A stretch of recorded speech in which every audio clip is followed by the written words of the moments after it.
Well, you have to wait. Well, I don't know. When do you guys put it on your No, not yet. Christmas Eve. Christmas Eve? Yep. Then you could. Don't worry, it'll be on for a while.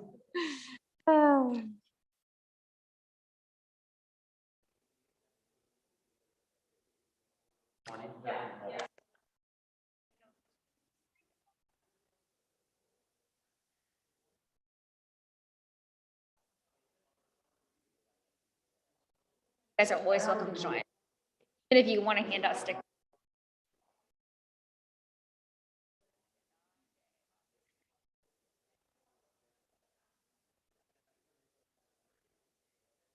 That's how Las Posadas. Okay, okay, got it. Yep. Yeah, I could finally try this.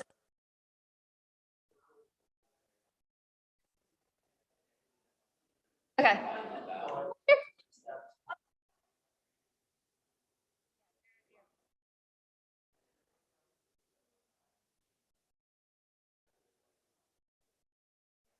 I don't think it's raining tomorrow. I do get. Awesome. Yeah, I was like really perfect.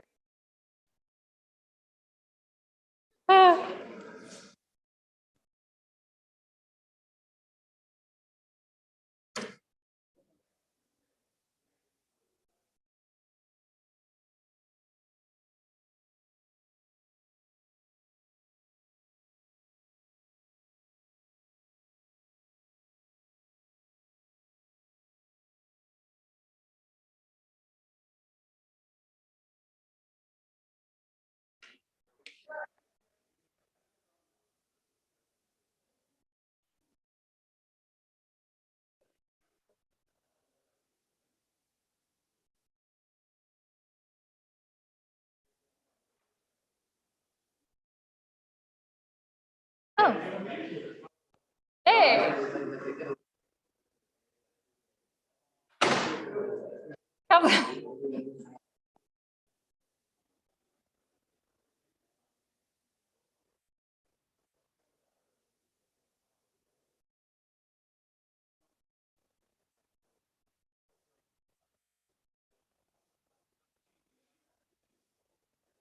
You're here.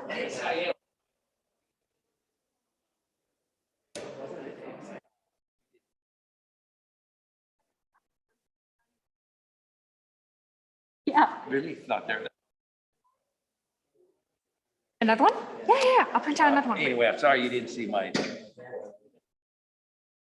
No. And I dropped off the packet for you at the front door. Well, when you send me an email.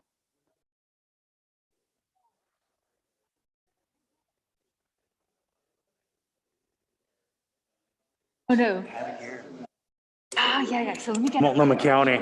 You're Yeah. fine. You're fine. How are you, man? Busy. Yeah. Now, was that the one at Lowe's or Riverwood? Riverwood. Okay, got it. We do a month, we're gonna do a couple crosswalks. But after driving through.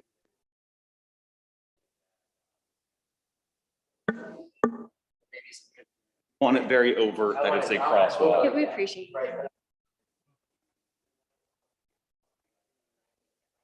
Except the big sign.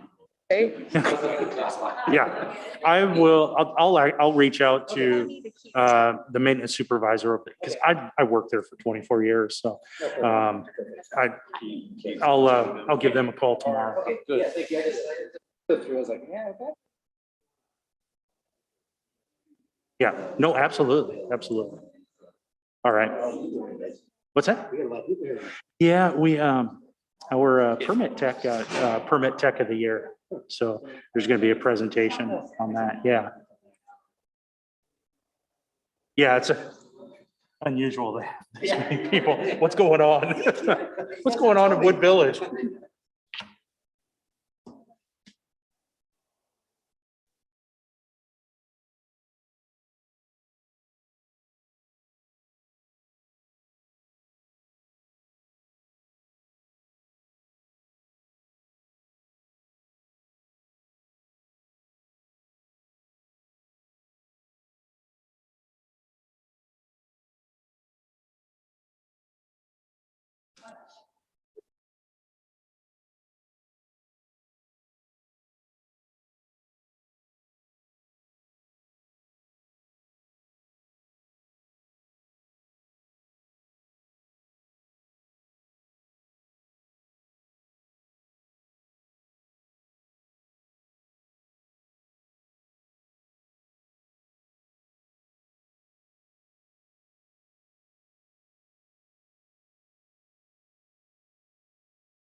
Anyway,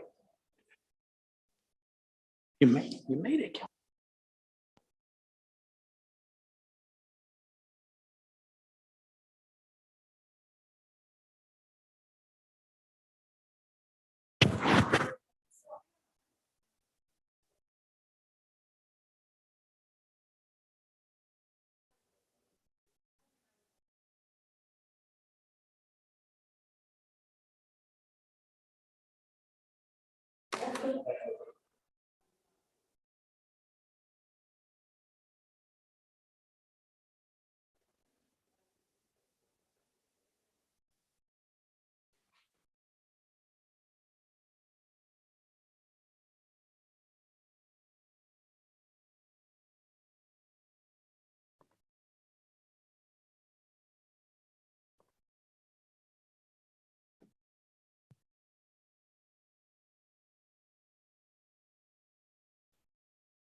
Oh, well, glad you made it.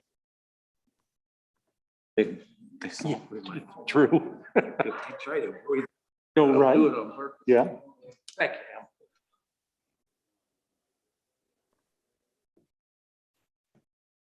Oh, welcome.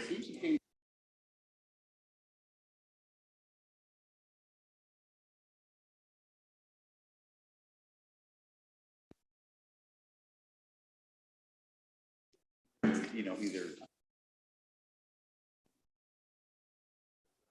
The bands. Oh, yeah, it's going crazy. You're getting the supply. It is a little bit, yeah. I've had some lead times that had stretched out to 6 to 12 weeks, dropped back to about 2 to 4 on some items. But some things like we recliner brand that's manufactured in Brazil and distributed in America from a place on the East Coast. And those are still taking 12 to 20 weeks. But for the most part, things are back up.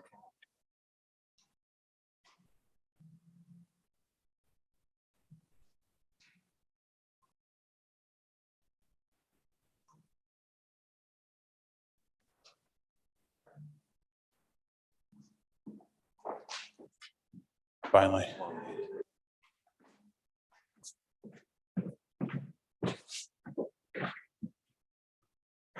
It's for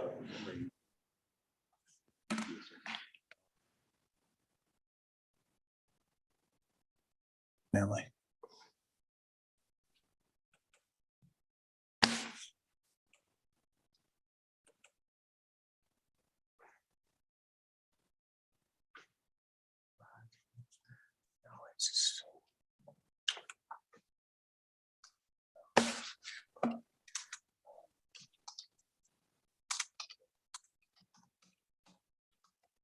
So, so then at 6, if we don't have the other two, should we call the meeting to order and proceed without a quorum until we have to vote, or? I think so, Mayor. I think that'd be appropriate. All right, then, 6 o'clock. So we'll go ahead and call tonight's meeting to order. And we will begin with our land acknowledgement statement. The Chinookan peoples, known as the Clackamas and Cascades, are the indigenous people of the land now inhabited by the city of Wood Village and other areas of the Columbia River. The village of Nechockley was located near today's Blue Lake Park. Ancestral life of these people included a seasonal round of resource gathering and stewardship from the Wapato fields and the fishing areas of the Columbia River to the cedar and huckleberry gathering areas of the High Cascades. Introduced disease from early settlers dramatically reduced the number of these people. They signed the Willamette Valley Treaty of 1855 with the United States government and were forcibly removed to the Grand Ronde Indian Reservation. We thank the descendants of these tribes for being the original stewards and protectors of these lands since time immemorial. We also acknowledge the systemic policies of genocide, relocation, and assimilation that still impact many Indigenous and Native American families today. We're honored by the collective work of many Native nations, leaders, and families who are demonstrating resilience, resistance, revitalization, healing, and creativity. We are honored to be guests upon these lands. Now I'll have the Pledge of Allegiance. Flags in the back for anybody that doesn't know. I pledge allegiance to the flag of the United States of America and to the republic for which it stands, one nation, under God, indivisible. Thank you. Next, we have a presentation that is unique in my experience and maybe unique in the history of the city. To our knowledge, we have not had this award Yep. bestowed upon any of our team members That's in the right. past. We have had many awards, but we're adding a significant piece of hardware tonight. And John, if you'd like to make that presentation. Yes, so I would like to introduce Tiffany from Oregon Permit Technicians Association. Tiffany, we're excited to have you here, and she is going to have a brief presentation and award Erica Olivares with the Permit Technician of the Year Award. Go ahead, Tiffany.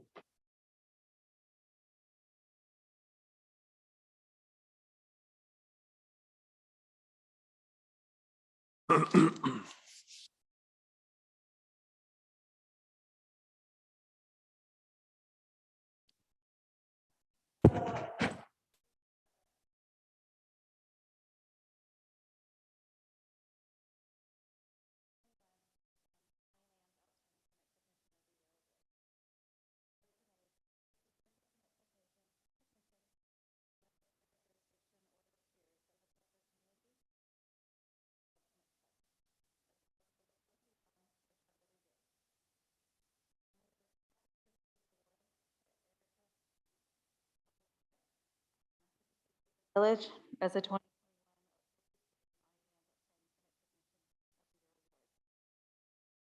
Erica joined the profession a little over 2 years ago.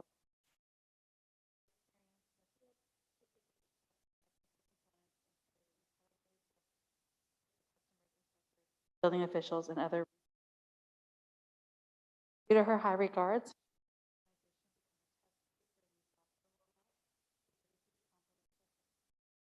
Erica is the only permit technician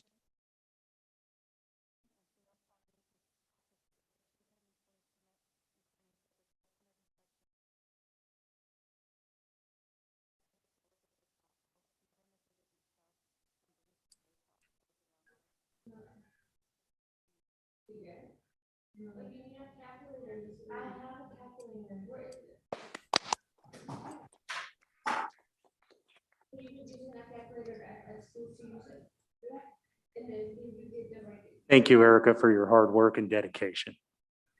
Erica, can Councilor Minor and I get a picture with you? Thank you, Tiffany. I asked if Eric could do a skit reenacting interactions at the permit counter. But she said she was too busy handling real permits, so. And I want to thank our building official, Sean Blair. It's gonna be on the opposite over. All right.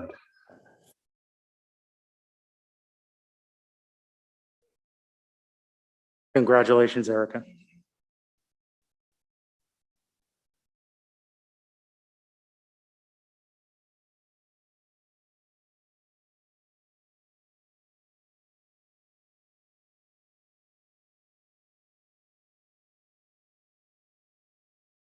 I've said it many times before, we punch above our weight class as a small city, and Eric is one of the primary reasons, so thank you very much. Next up is our public safety report with Chief Ryan Hackla.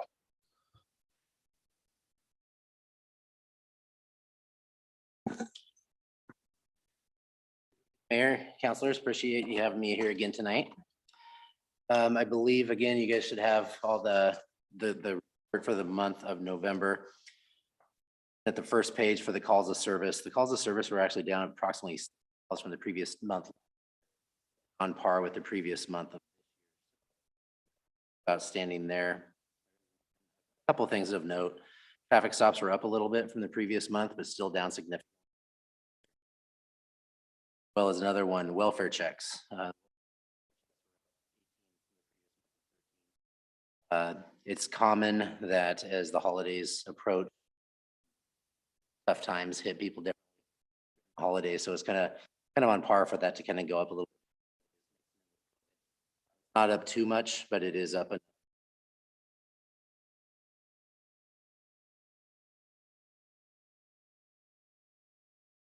far as the individual calls, sorry, get closer.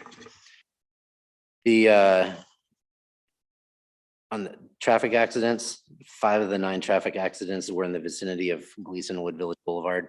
In the past, we've talked about with 238 being closed down, it's seen a higher load of vehicles kind of going through that area. Hoping that with 238 open back up again, it'll be down significantly, but we'll watch that as it goes on. And 5 and 9, so a little bit over half were in the area of the Fred Meyers area. For the specific calls for the month of November, nothing specific stood out of note, and nothing of worry, anything that I feel that I need to be concerned about. Standard call load, standard types of calls. The one thing that really kind of stands out, and Councilor Minor, I know we've talked about this over the years, stolen cars. Last 4 months, it's been up 4, 5, 6, and up to 8. 8 stolen cars is the highest it's been since September of 2009.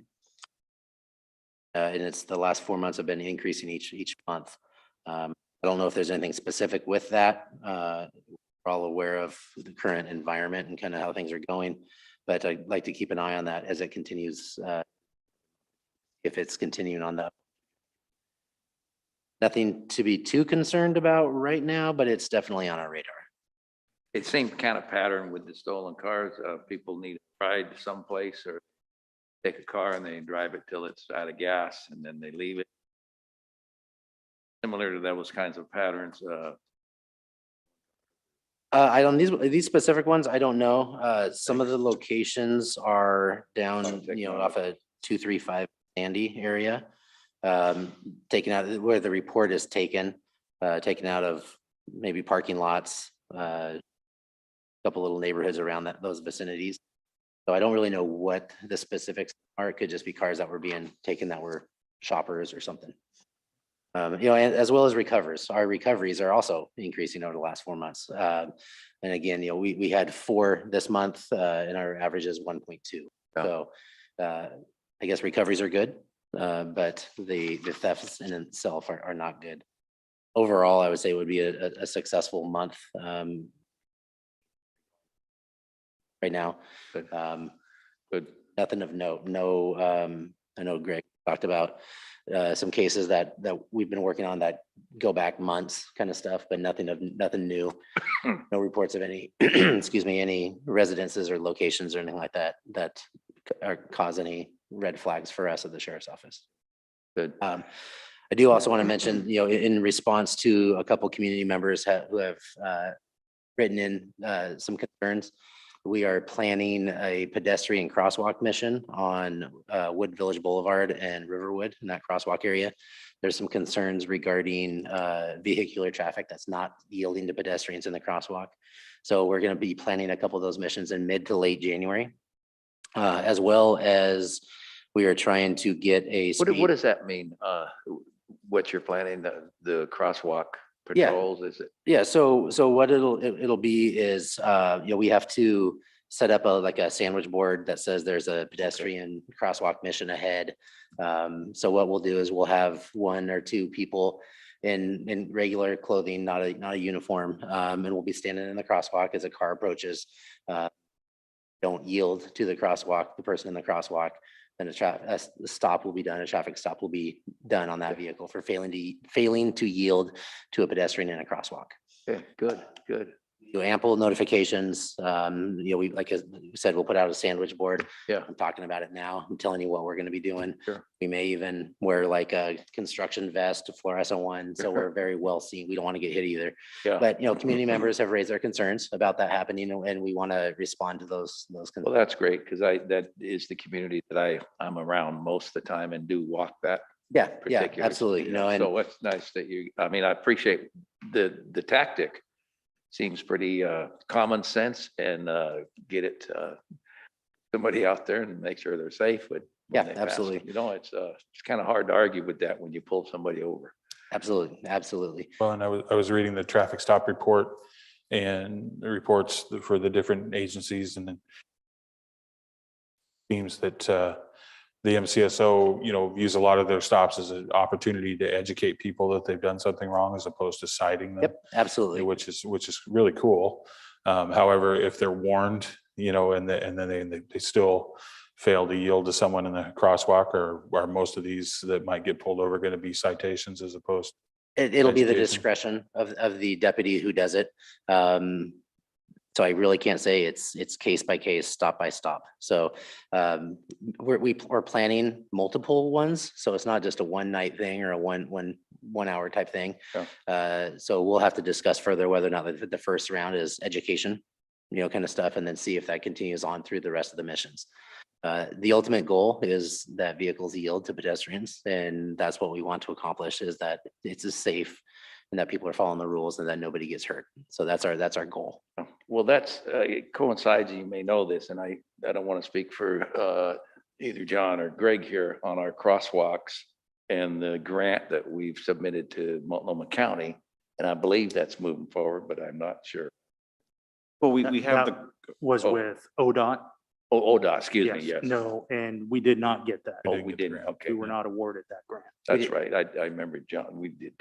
So, well, it's nice to have your presence there, and Yeah, absolutely, absolutely. And we're also working on getting a speed trailer up on Arata. There's some issues that I'm trying to work through Okay. regarding that, to get a trailer on there. So that's to be determined. I don't want to take too much time on it. We got a full agenda here, but I happen to serve representing the council on the East Multnomah County Transportation Committee. And every month we see a fatalities report for East Multnomah County. And it was the meeting virtually, but out of that report on this last month, it was 20 fatalities. John, do It you? was in the 20s. 20, I'll say 22, but my point is 7 of those fatalities were pedestrians. And every month we're getting that report. So obviously we had some discussions on that at that level about what we can do to help ensure safety pedestrians. So I appreciate your report here, what you guys are doing. Yeah, absolutely. And we'll be looking for like people on their cell phones while they're driving through a crosswalk. That's a major concern, right? If you're on your cell phone and there's a person standing on the crosswalk. So, we want to be responsive. It's a concern. Thankfully, we haven't had any fatalities for anything. So, go from there. Well, when my wife and I walk that, and we walk it almost every morning when we're here, I think the only reason they stop for us sometimes is because of our dog. If we don't have the dog, I don't know if they'd stop for us, so. Right. we're also dressed in neon, so. Yeah. I wear bright green. I do wear my fluorescent stuff Yeah. when we're walking in the dark. Thank you. And hopefully with 238 opening back up, the amount of vehicular traffic I going through it will be. I interrupted you on the radar trailer. We're working through a barrier to try to get that on there. We want to get, so there's the speed trailers that can capture the data.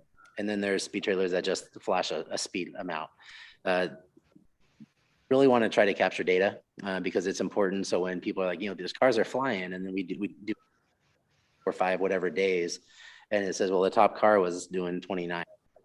Yeah. As we've talked about in the past, where if you're standing next to the road and the car drives by at 25 miles an hour, it may feel like it's flying because you're next to it, when in reality is within the speed limit. So that data is really important because then we can present that data back, and then we can show the outliers. There might be a car doing 90, Sure. might only be one of them, kind of stuff. So the data is really important to provide real statistical, factual data. Well, I agree with that. Yeah. I live there and I think they're all going 100. Well, Well, hopefully we'll prove you wrong. If we can get through our Well, I barriers, hope we can so. prove you wrong. So, Well, and when we've had the data in the past, that's what we found, is that actually on most of our streets, more people are driving under the speed limit than over. yeah. And the greatest percentage of the drivers are driving under.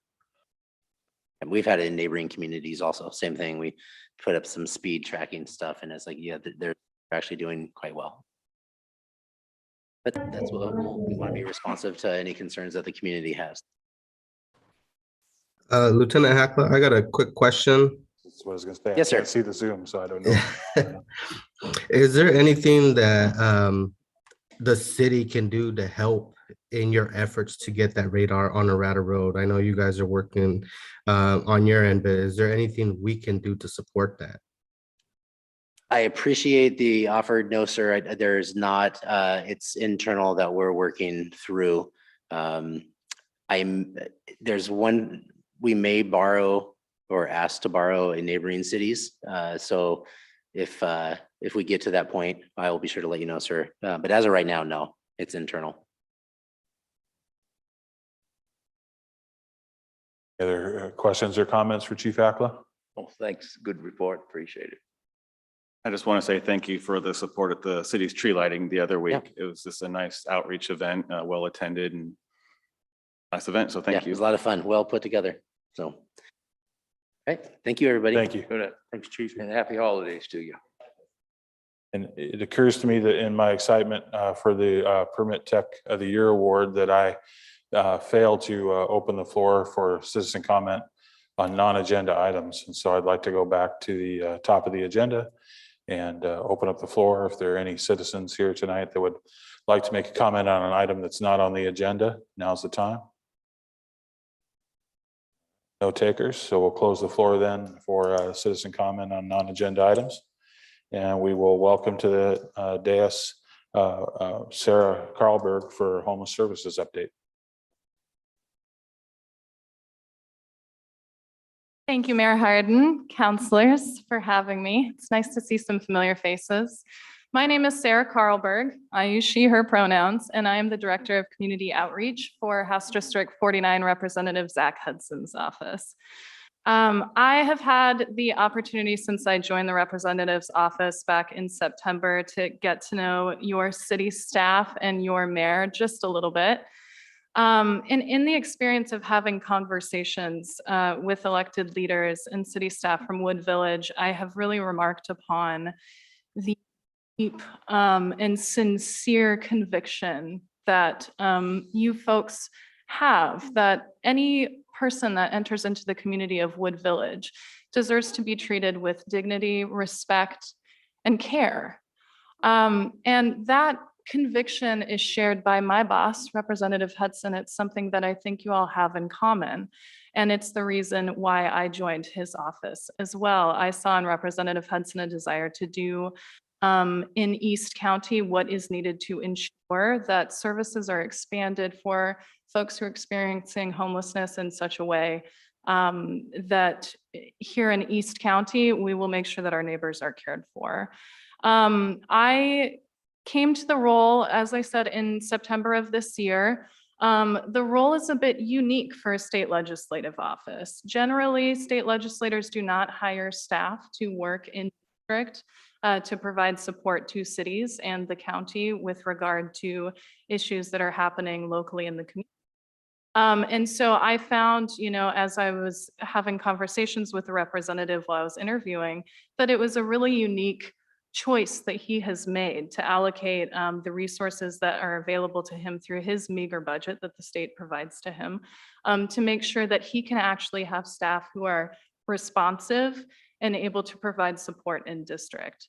He hired me, I believe, because I have a background in community engagement, nonprofit management, as well as community organizing. But I took this job for more personal reasons. When my brother and I became teenagers, he's a couple years ahead of me, and it became very clear that he was struggling with mental health issues. My family and the school district were not really prepared to provide him support. And after he graduated, he entered the community, moved out, and started to medicate those issues with substances and risky behavior. And during that time, he and I were very close, and I came to find that he really felt like he could not find the support for his mental health issues that he needed. And so while he was struggling to find the support in the community to learn to cope with his mental health issues, again, he was participating in some risky behaviors. And by the time he was 19 years old, he'd actually been convicted and sent to prison for 5 years in a maximum security penitentiary in Ontario, Oregon. After that 5 years was completed, 5 years during which I learned how to be an independent adult and hold a job and keep an apartment, he was released and found that the stigma that came with being having a criminal record made it really challenging for him to find housing and a job.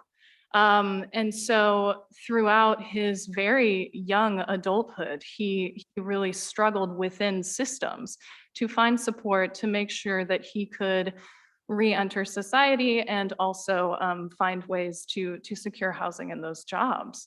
And over the course of his time of struggling within those systems, working with the county, working with parole officers to try to learn how to do that, it became really challenging for him.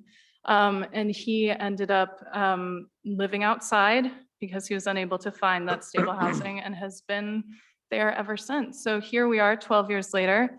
And because of the mental health issues that later express themselves as a schizophrenia diagnosis for him, it's challenging for him to find trusting relationships. So because I do not get to provide him the support directly that I would like to, I found that a good way for me to provide him support would be to actually hope to expand the systematic services that he interacts with in a way that may provide him with that support that I can't give him personally. So that is my why. That is why I'm here. I come to this job deeply committed to removing whatever barriers are in fact in the way for us in expanding services and needs.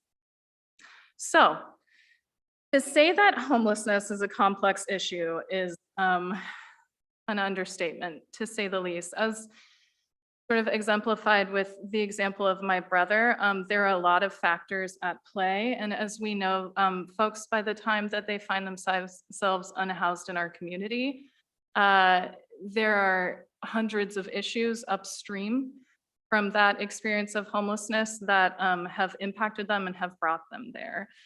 We also understand that systematically, we're talking about decades and generations worth of oppression and other factors that create an environment in which it can be difficult to find stable housing in our communities.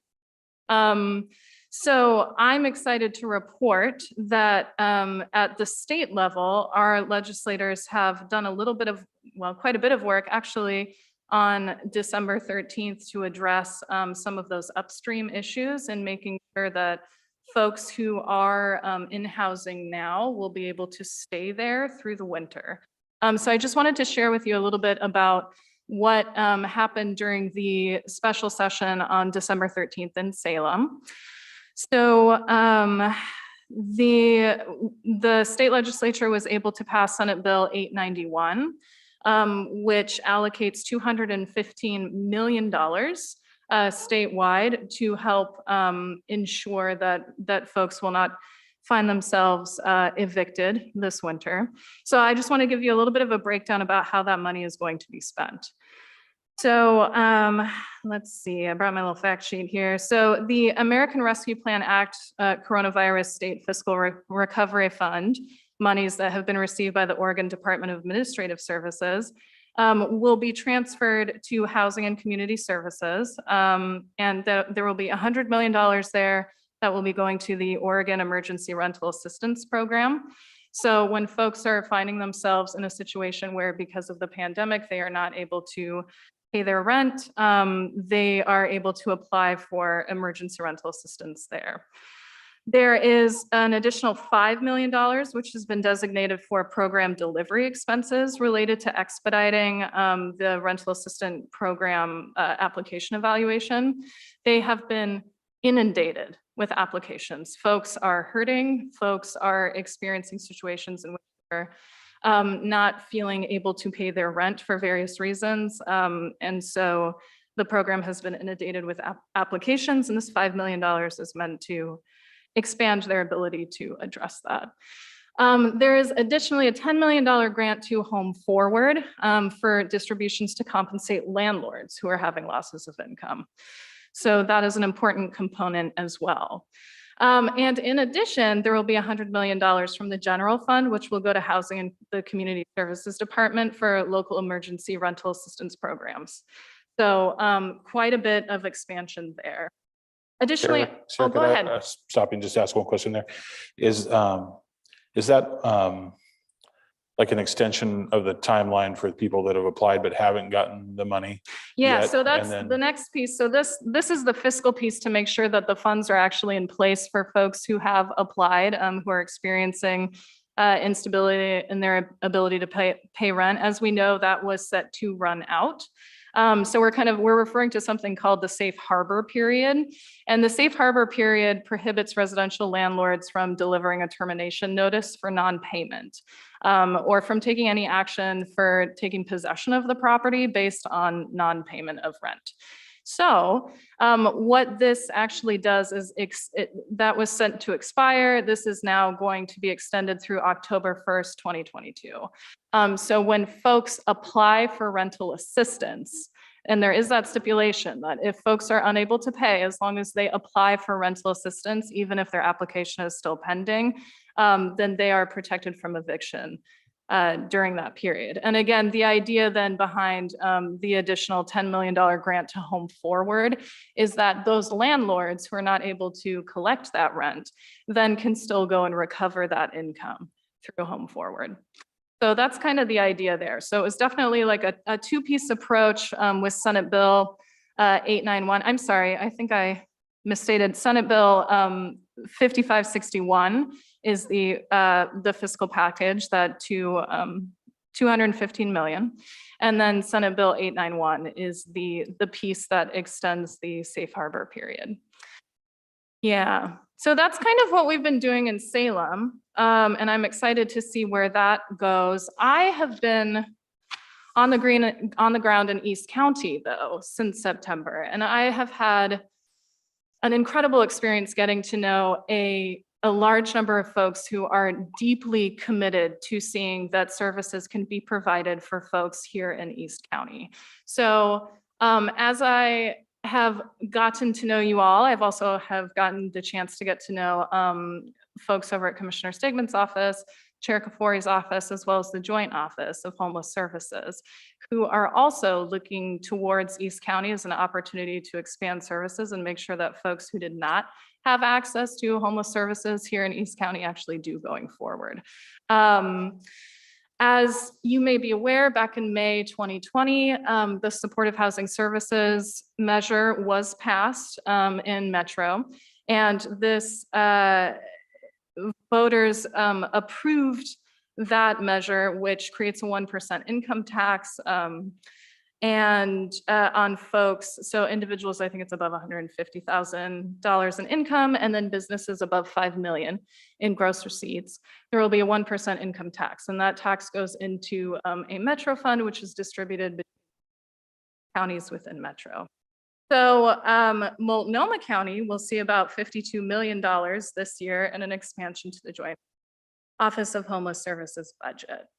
So that's kind of what we've got going. I'm interested to hear from you all as you look at your city, what services you are hoping to see expanded here in Wood Village. And Mayor Hardin, I would love to hear from you. Just a couple of questions before we could. Sure. Does the representative have any short-term goals, specific initiatives that he has you working on? Absolutely. So specifically within East County, we are really excited to pursue getting a winter shelter open.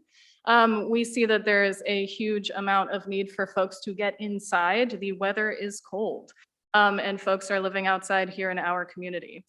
So we have been working with Cultivate Initiatives, who I'm going to yield a portion of my time to here tonight in just a few minutes to describe what they are doing. But they are a service provider who does run shelter services and is contracted with Multnomah County. We've been working with them to sort of assess the need in East County. They're the ones who are working on the ground with folks who are actually living outside and can kind of tell us what those folks are experiencing and what.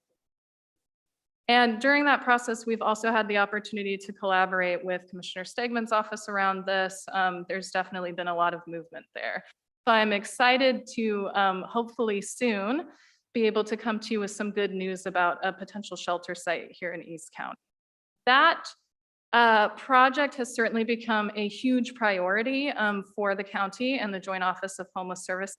I had the opportunity to sit in a meeting just this morning with Mark Jolin from the Joint Office of Homeless Services, as well as staff from Chair Kafori's office, Commissioner Stegman's office, and city managers from the force here in East County. And it felt like a really exciting conversation that is going to set the groundwork for expanded engagement from the county into East County with regard to that.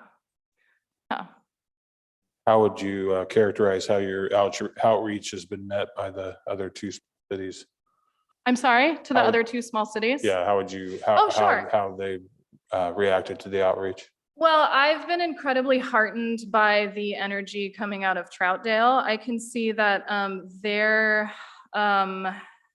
are ready to move. And, you know, as I understand it, this represents an exciting next step for their city, that they are looking to support a shelter potentially even being located within Troutdale. So I definitely see that there is the opportunity for all of the different cities within East County to be coming together and identifying some shared and common goals, and then also working really closely with the county to identify what resources the county has available to commit to East County and be able to accomplish. So again, excited about the energy for a shelter, potentially actually even to be located in Troutdale by Troutdale. And I have not had the opportunity to interact too deeply with Fairview, but I have had the opportunity to chat with Nolan Young, the city manager, especially after the experience of flooding out near Big Four Corners in Fairview. Nolan and I had a chat about that, and I've been really encouraged by the energy that Cultivate Initiatives and other folks are bringing to make sure that folks who are living outside at Big Four Corners along Marine Drive are able to get inside this winter and long-term in East County. Is it likely, the shelter you're talking about now is a winter shelter? Is it likely that could expand into something more permanent? Sure. Is that a strategy that you're pursuing? Yeah, so the Joint Office of Homeless Services has a multitude of strategies when it comes to shelter. It spans the spectrum from an emergency winter shelter when severe weather kicks in, and I think for us, that's 25 degrees. That means that the emergency shelter is activated, folks are able to go inside, to a winter shelter, which is one that would be 24/7, but would operate on a limited duration, November to April. All the way to something like an alternative shelter site, like what we see with pods and maybe a spot for RVs to park, and those would have expanded infrastructure and things of that nature. So there's definitely the will and momentum to be looking at all possible strategies when it comes to sheltering in East County. As we know, space is an issue. And so continuing to make sure that we're being creative in the way that we're identifying potential spaces and making sure that those potential spaces where they should be housed are communicated directly to the county in a timely manner will allow them to kind of check out all those possibilities. Is it likely they'll have a temporary shelter available here soon? Well, Cultivate Initiatives may be able to give you some news on that when I turn the rest of my time over to them, but we are fighting really intensively to all of us together with the county and the four cities to get something open as soon as possible. Interested to hear from them. I'm sorry? Oh, I'll be interested to hear. Yes, from yeah, them I'm about excited to what's- turn it over to them. They do the work. They are out there beating the pavement day in and day out and doing the work of actually providing these services. So I'm excited for you to hear from them as well. But before I turn it over, are there any other questions? I know Greg might have one too, but one of the things that we've been focused on as a council, even offered up resources to help provide for it, is storage, so that when, homeless folks, they're less apt to make appointments, as we know, whether it be, a job interview or a medical appointment or, court hearing, whatever, because their things will get stolen while they're gone. So, we have, as a council, we put up $5,000, identified about a $12,000 portable shelter unit. Convinced the Commissioner Stegman and the county to pay the balance, but we've yet to be able to find a location. That is a So- fantastic resource that you have offered. Yeah, that's going to be incredible. And I understand that the county, so a team from the Joint Office of Homeless Services together with the facilities team from the county has already begun reviewing sites. They were out on Friday looking at different locations, and I know that they found at least one that they're excited about. And they're continuing that work this week. So I know that the timeline has been accelerated within the last month or so, and it seems like the priority has been placed that this East County shelter location should move forward quickly. The goal still is to get a winter shelter up, which, as I had mentioned before, means that would run from November until April. So getting that in place quickly, the intention is still there, meaning we're still hoping to have something up and running at least through April as soon as possible. Yeah, we do have the holidays coming up, which of course puts a little bit of a slowdown on things, but I understand that they've been really aggressive in making sure that they were able to get those teams streamlined, making sure that the joint office can go out with the county facilities team together and not have to do that at two separate times, so that we can make sure that if something works, we know it works for everybody that needs to approve it. Yeah. And I feel like there's something that we haven't made clear necessarily for folks that might be watching. All of these options that we have described in terms of sheltering, none of them actually exist in any one of our three cities right now. Is that correct? Yeah, that's correct. So this represents a huge expansion of services into East County. And as I understand it, it is a first step in an expansion of services. The joint office has a multitude of services that they do in fact provide. And so I just kind of wanted to talk a little bit about that. So the Joint Office of Homeless Services program areas are, of course, housing, rent assistance, and supportive services, support for culturally specific service providers. So that just means making sure that the communities who are actually experiencing homelessness are able to work with service providers that are culturally responsive, both linguistically and otherwise, to them. Of course, increasing shelter capacity, and making sure that we're coordinating across our region. So that, extends to things like building out advisory boards and things like that, making sure that cities are engaged in that way. And then, of course, there's street outreach and system navigation. The system is complex. And so making sure that folks are able to speak with knowledgeable staff from the county or service providers that will get them connected with services is really important. And then, of course, they'll be hopefully presenting out here in Wood Village soon about what successes they've had with East County Shelter. So there's a lot of opportunity with the Supportive Housing Services funds, which are meant to be allocated to Multnomah County as a whole. So that includes the three smaller cities out here in East County. Those funds are there. Those funds are meant to be allocated across Multnomah County. And so making sure that each of these program areas that the joint office is responsible for are being invested out here in East County is something that our office is certainly watching. Yeah, and we're interested to support that work as well. Yeah, I have a question, Greg. It's more of just a comment to let everyone know that in the last 3 weeks or so since Sarah's reached out to me, we've gotten more accomplished and know more about the joint office than the past 6 months. And this really wouldn't have happened, but for her tenacity and I think courage in reaching out and try to put pressure on the joint office. And through that work, I've learned that a bit of compassion and empathy for the joint office and this rapid expansion, ask for their services in a tough hiring environment. That said, that's a little comfort to those who are service providers that desperately need and want a bit more resource, to those who are living in their vehicle, RV on the street, who desperately want something better and different, and our ability to serve everyone who calls this area home. So that said, while we have some empathy and understanding, that doesn't mean we're not still putting pressure to demand services that those who call the four cities home can remain here home. and getting on a path to permanent and better supportive housing and services. So I just want to thank Sarah for her work in allowing us to do better for our community members.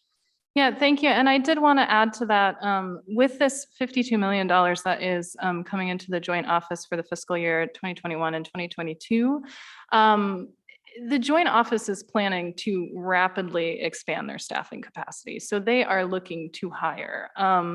I believe when their fiscal year 2022 budget report actually stated that they intend to hire something up to 40 FTE this year. And so they are moving from being an office to a bureau.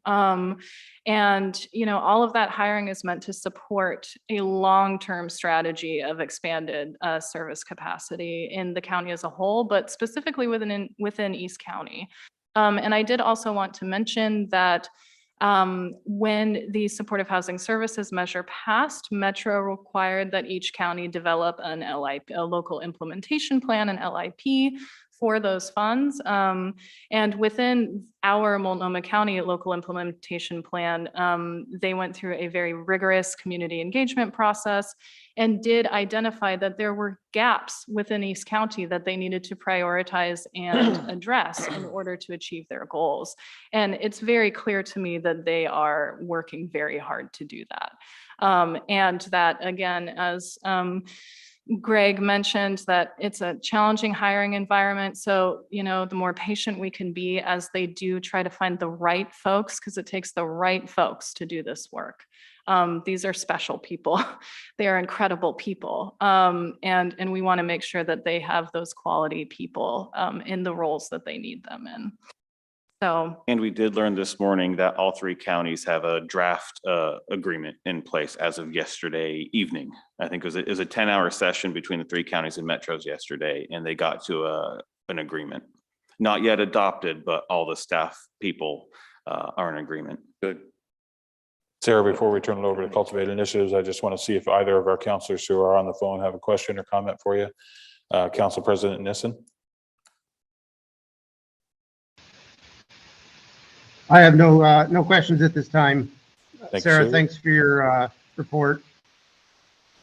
Thank you, Councilor Nissen. And Councilor Rios Campos. No questions either. Just want to say thank you for those efforts, especially around culturally responsive support. As we know, the Reynolds School District, there is a lot of BIPOC community that needs the services in a cultural way. So I really appreciate that. Thank you, Councilor. And I would love to share on that note as well. I think that that's a fantastic way that as cities and city leadership start to think about how, as these expanded services develop and as the joint office and Multnomah County continue to reach into East County for expanded partnership, leadership that cities can take around providing input and feedback with regard to what culturally responsive service providers are needed and what that would look like, I think can be a really incredible place for folks to be providing some leadership and guidance there.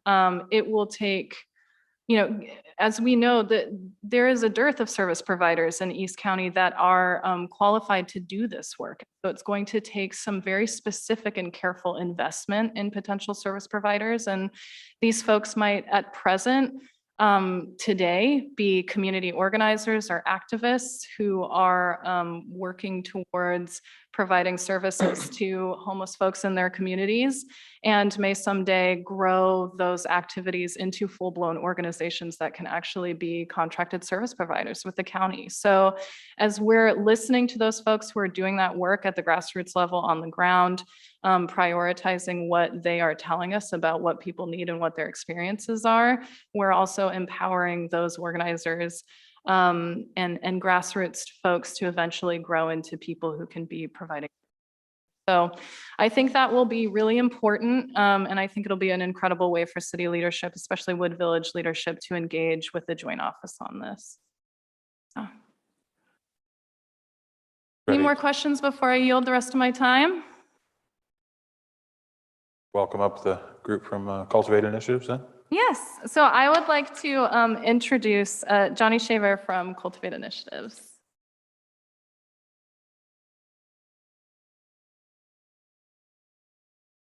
Good evening, y'all. Thank you for having me.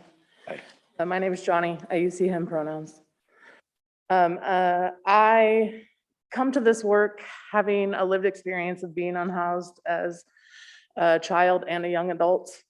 In the winter of 2015, 2016, I joined my neighborhood association a few years before. I had been actively working in social services and a snowstorm was coming. So in 36 hours, I created an emergency warming shelter that was fully staffed and supported by my community. At that time, I lived in the Montevilla neighborhood, Montevilla Emergency Warming Shelter. And after that first year, we grew from a staff of six, or a volunteer list of 60 to a volunteer list of 300. My work, I come to this work really rooted in community. Knowing my own lived experience, I'm really a firm believer that my neighbors are everyone who lives around me. If they have a home, if they don't have a home, they are still my neighbors. And I joined Cultivate Initiatives this past fall. Yes, fall, it's winter now. And I was immediately drawn to their work because they're also here to support their neighbors, whether the neighbors are housed or not. And so we've been able to do a lot of fantastic work together. We are here to be for and with the people. There's no difference between us and the folks that we care for. We have a lot of fantastic programs coming online. We have, specifically in East County, a lot of our, the folks we are working with have been living at Big Four Corners for 7-8 years. So they're deeply embedded in the community around here, the unhoused community around here. So let me tell you about our programs. Cultivate Initiative has one of our programs is a workforce program. That program allows us to employ folks who are unhoused or folks who are transitioning out of houselessness at a true living wage, all above $20 an hour. The workforce includes a beautification team.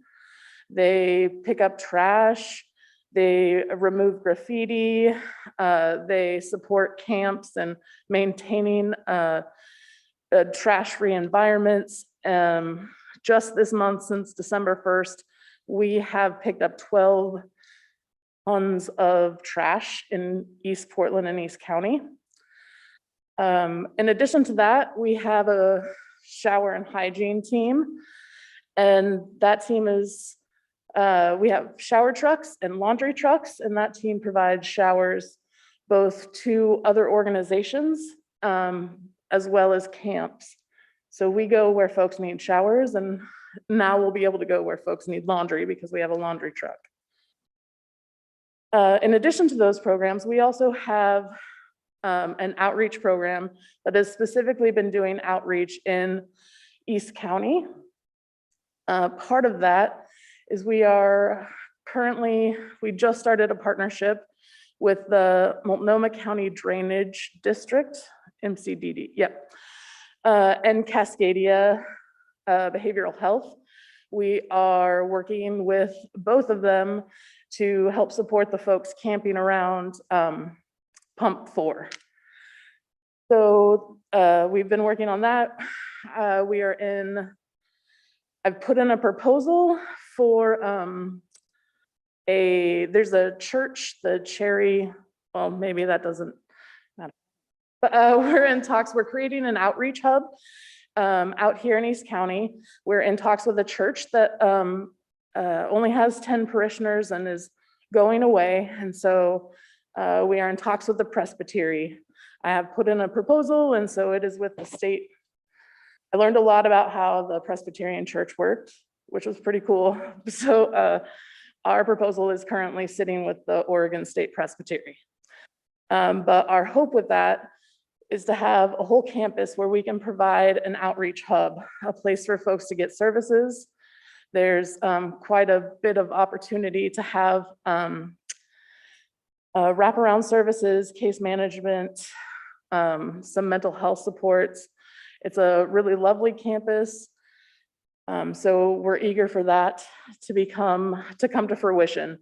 In addition to that, we are contracted with Multnomah County and the Joint Office to be an SRV operator. So as soon as those come online, we will be one of those operators. What operator? Oh, I'm sorry, a Safe Rest Village. I'm sorry, I need to take my glasses off. It gets steamy with the mask. I know. Yep. But in addition to that, our contract very specifically, we included a East County alternative village. Now, this is really why we're here in this work. We come together as folks who have been doing a lot of severe weather shelters. My colleagues hosted the severe weather shelter at the Sunrise Center, and we'll do that again this year. But we are really here to give people something more than shelter. And we see that needing to happen in East County. One of the things that we are discovering as we do outreach is that folks don't want to be moved to a shelter in Portland. They want to be where they live right now. You say that one more time. I hope this is recorded somewhere. Yes. So we think we can do that. We want to do that. And we see a unique opportunity because we are already in community with the folks who live out here unhoused. We're in community with them every day. A significant amount of our workforce comes to work having camped along Marine Drive. So we are already embedded and working to support folks in this community, and we would like to continue that work in a deeper, just more thorough fashion. Also, shelter can't fix everything. We really need permanent supported housing. And so our vision for the shelter, or for the East County Alternative Village here, it's a lot of terms we got to keep correct, is that is a place of permanence for folks, that it's a community and not just a shelter, a place where they can grow, they can establish themselves without fear of being swept or evicted for not being able to comply. Yeah. What's standing in the way of that? And I think it's, and there's probably a lot of things. But we've been talking, we've talked a long time about homelessness and houselessness, and there are models. Yes. So I always get a little frustrated when what you're suggesting right there is working in other communities. I've visited one in Austin, Texas. That is what we model ourselves. Oh my goodness. Yeah. I've been there and I've been through a tour. Yeah. I spent a whole day Community there. first. And it can happen. Yes. And so I get a little frustrated why we can't get something started. So just help me a little bit understanding when you're talking to people, who are you talking to? And you got to find property. I understand that. That is our thing. I mean, we're contracted to create an East County alternative village. So you're signed on We're signed with the on. county and you're looking for property. We need property. Well, and if I could add a quick anecdote, working with Sarah and things, we thought we may have been able to have at least the winter shelter miss the lease by 1 day. 1 day. Yes. 1 day. For the And- winter shelter. Yep. Yeah, and the frustrating part is this place had been up for lease for months. And had we known that was what the need was, we probably could have had that. And that's where, still trying to extend the grace and things to others. It is important to retain the positive partnerships. But, the other obstacle we learned today is willing owners of property to either sell or lease. But even in Wood Village, I won't say with the properties because public meeting and things. And once people know what properties government looks at, the you add zeros to it. Look to the prize. But we've even proposed a couple of properties in Wood Village for folks to look at for both either kind of the village style development or some sort of recovery style housing. So we've even proposed a couple options here in Wood Village, trying to be part of the solution. Yeah, well, it's, I think we all share the frustration that, of moving forward. So, and we have, realtors working with us or, okay. Well, can we, get just a introduction from the rest of the guests here? Absolutely. yeah. These are.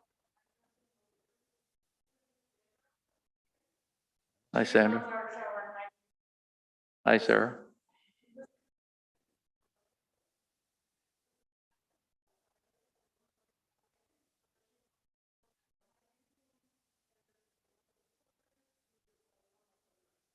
Great.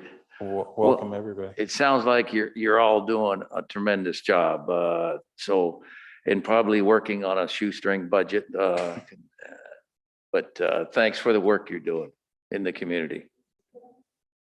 You know, one thing we've learned in working with the Hope team is that not only is transportation tough, but just there's a culture clash between the folks who are homeless in our three cities and the folks who are homeless in Portland.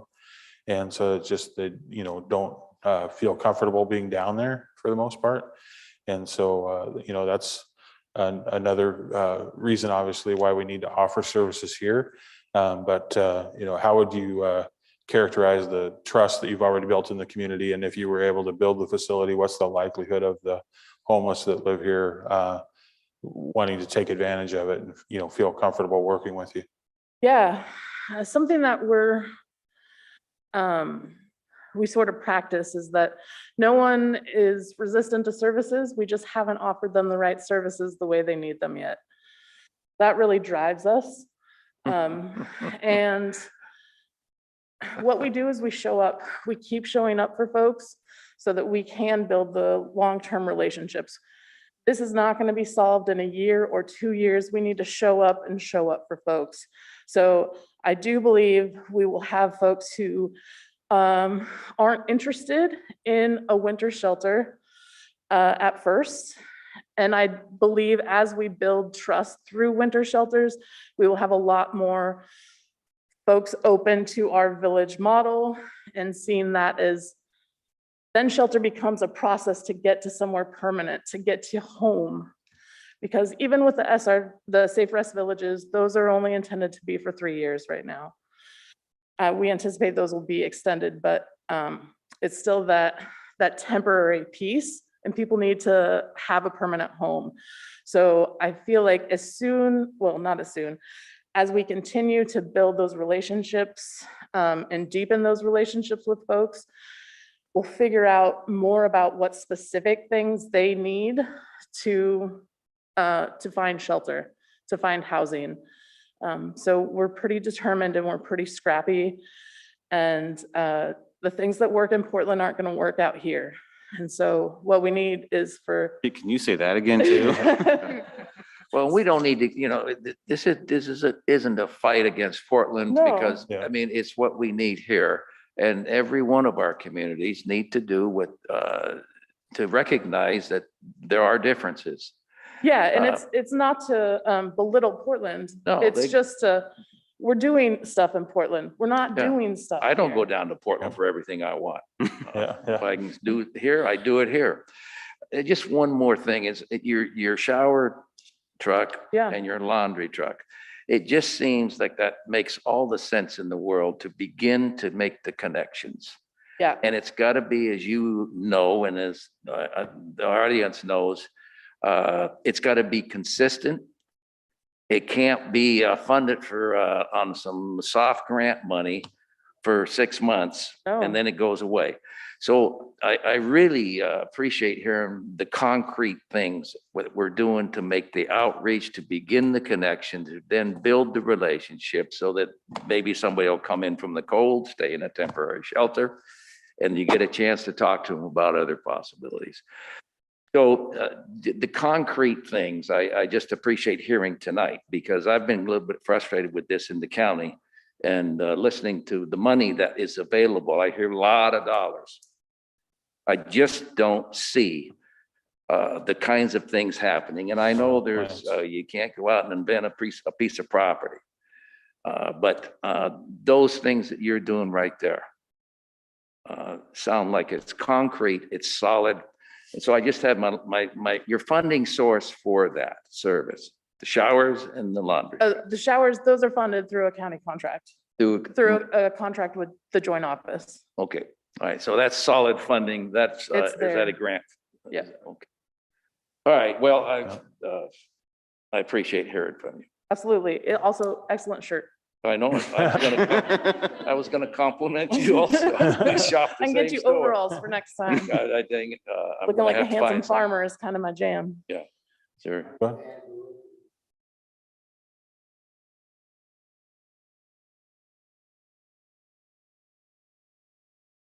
As of today, Yeah, thank you. Nice job. well, thank you. Wonderful. Thank you for the effort. Yeah. Just one more time before you go. And I feel like we've already done it, but I want to kind of recap by having you just characterize the real emergency right now, because there are a lot of people that will just talk about building houses. And if we're not talking about building houses, then we're not talking about solving homelessness. And they use that as an excuse to stop the debate. So, you know, even if we started every Metro Bond home that hasn't been built yet tomorrow, still be 18 months to 2 years. And of course, what we see for out here is that we have 11 home forward properties in the 4 cities. Actually, they're only in 2 of the 4 cities, and 7 of them have a full waiting list, and all the full waiting list ones are tiny properties of 18 to 45 or 12 to 45 units. So, you know, how long are we going to have to provide services for the folks that are homeless now before that we can actually realistically think about getting them into a home? And then do you view those transitional services or the emergency services as something that we need to maintain permanently? Because there seemingly will always be homeless. Yeah, I definitely, I would love to see an end to homelessness in my lifetime. I just don't know that I can rely on that to be a truth. So those transitional services are likely to need to continue. What we see is also working in housing. I was working with chronically houseless folks doing outreach and doing housing support. And what happens a lot is that we have what are called rapid rehousing dollars. And those dollars are only good for 6 months to 12 months. And then we haven't given folks the tools to stay in a lease. A lot of folks, if you've been living outside for a long time, it's hard to maintain a lease. It's hard to maintain a rental agreement. I've been housed for a long time, and my last rental agreement said I couldn't have a kiddie pool for my kid or Christmas lights or all kinds of things that were silly, but like those were the things in my lease. So when we're talking about folks who have significant mental health issues and other root cause issues, they're going to need more supports to be ready to take on the low income housing. So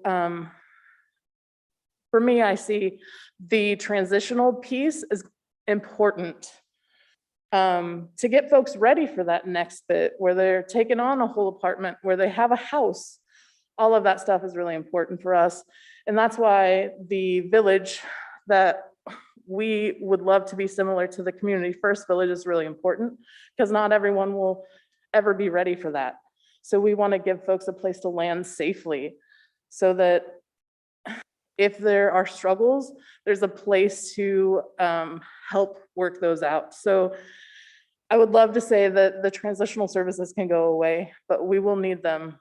But more housing is definitely important. There's very little out here, as you just said. So I think it's not an either or, but a but and. Thank you very much. You all four from East County. Yeah. Mayor, may I ask one more question? Certainly. Yeah. And I mean, this is more probably planting a seed versus answering the question, but we may have some mutually beneficial things in mind where if you have beautification teams, we have rights of ways that we need to maintain in a way that, not talking ill of county roads and transportation, their service level is different than ours, and there's a gap there, and we struggle to fill that gap. Is there a potential to contract with you all to either expand your teams, to, fund expansion of teams, to work with, putting things on a schedule to, clean up our rights of ways, vegetation management, litter, et cetera? Is that Absolutely. possible? The joint office has had us do some cleanups around the Arbor Lodge shelter. We are happy to contract. We will be talking. Yeah.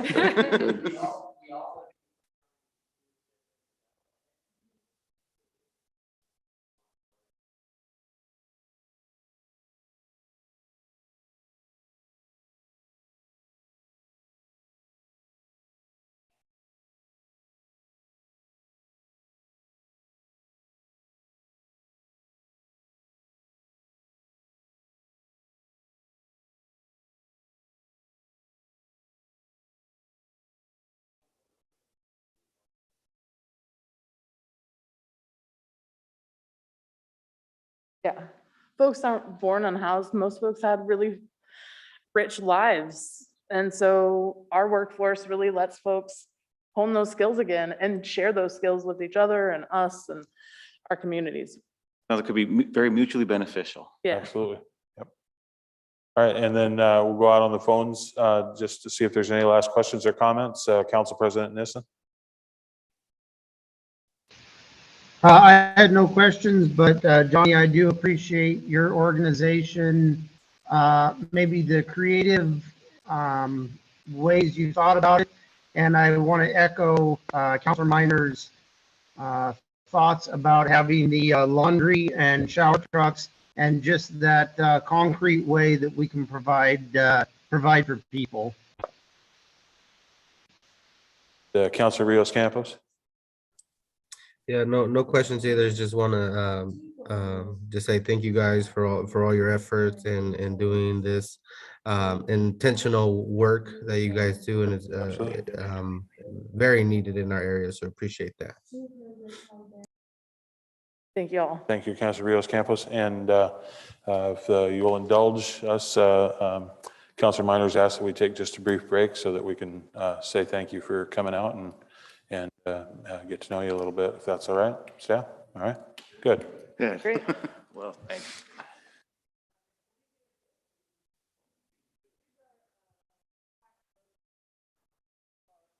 Oh, no, thank Severe you. Weather shelter. Awesome. Ask this question. All right, okay.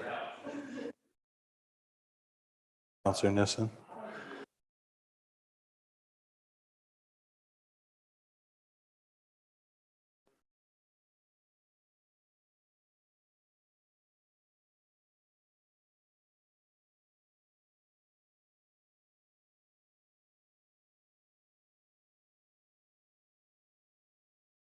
Thank you for these.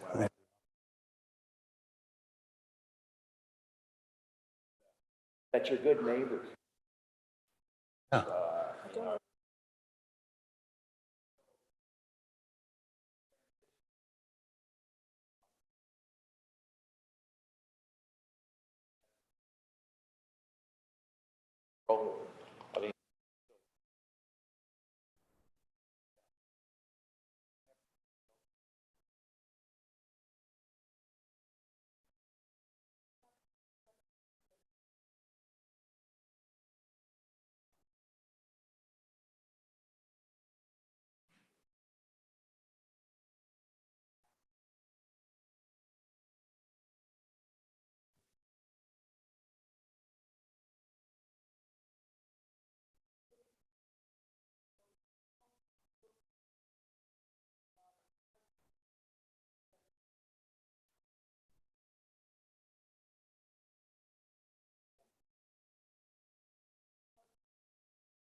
Right, yeah. But in that time.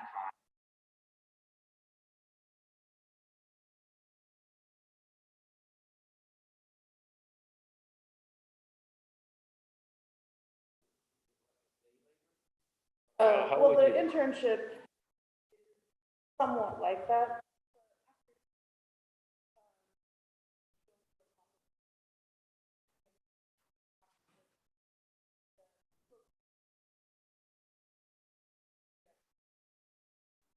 Well, I won't take any more.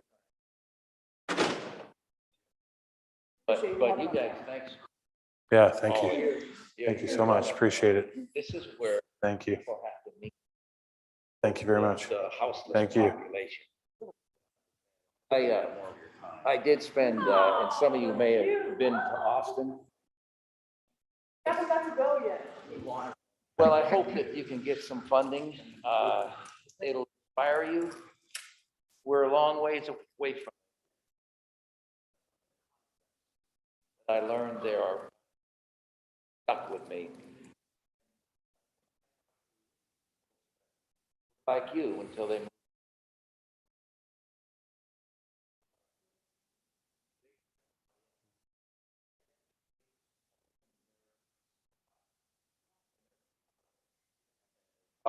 They talked to me and they showed me what they've done.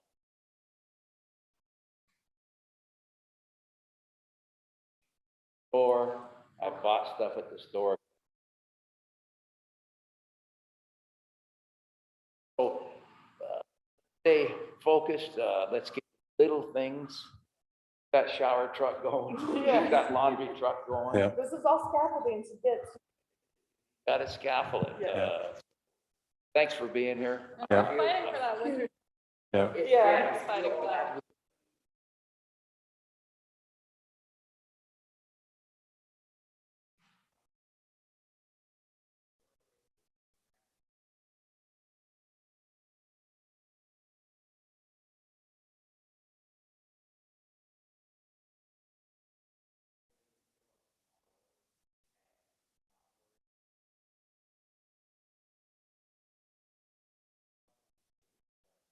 Yeah.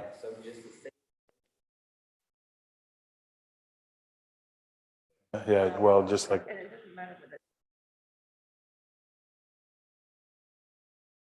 Sarah, I have a brother that's homeless and he had a pop-up trailer that got burned while he was gone and he got picked up on a warrant and did 60 days up in Cowlitz County, Washington, and had a Suburban when he left and it was burned when he.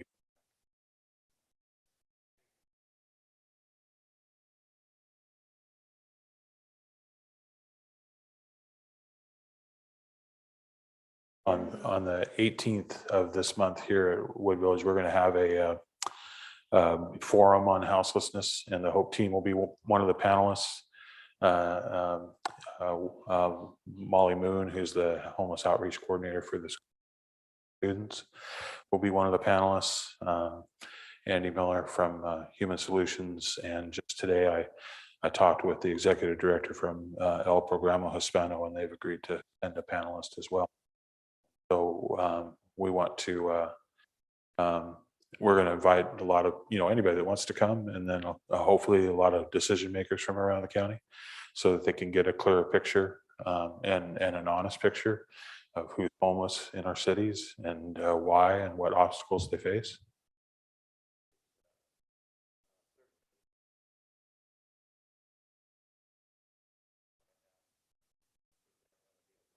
What it will be because I think there's we're gonna have a chance for a question and answer then, and then we're in the preliminary stages of planning a second forum, and that second forum will be the panel will be devoted to lived experience, people that are willing to tell their story and to talk about what it is that they need, and we really hope that you folks would want to be involved in that. That's what.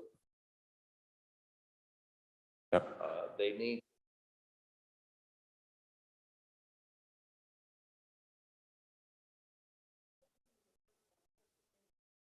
Yep, absolutely. Yeah. And it's And the lived experience one will be particularly important because it's been my experience, unfortunately, that they don't feel like that you can necessarily be counted on to sort of have the stamina to hold your own in the room, but that's not what I see here tonight. Not what I see from my brother, you know. So really would love for you to think about that, and we'll reach out and let you know when that forum is scheduled for sure. But January 18th, if you want to be part of the audience and be involved in the question and answer.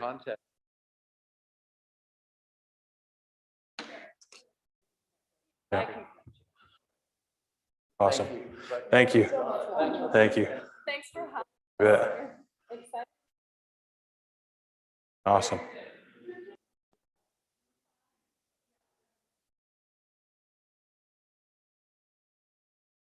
Right. Hi, Sarah. Yeah. All right. And Okay. Council President Nissen and Councilor Rios Campos, just so you know that we got plaques. I don't know where if I could hold them where they could possibly see them, but and there's a personal message to each one of us. Councilor Minor, there's yours on the back, and thank you from some of the folks in the homeless community and some of the folks that were with Cultivate Initiatives as well. Hey, Councilor Nissen, are you there? Oh, he had to go. Yes, fight sir, I'm here. Okay, my greeting says, Mr. Minor, you are the very good-looking man. And it's nice to see you here. They were asking about the guy on the camera there on the other side and said, who is that? But I got your. All right, never mind. Go back. and Maybe do I it. should have had a mask on as well, save everybody the embarrassment. All right. Well, that was that was wonderful.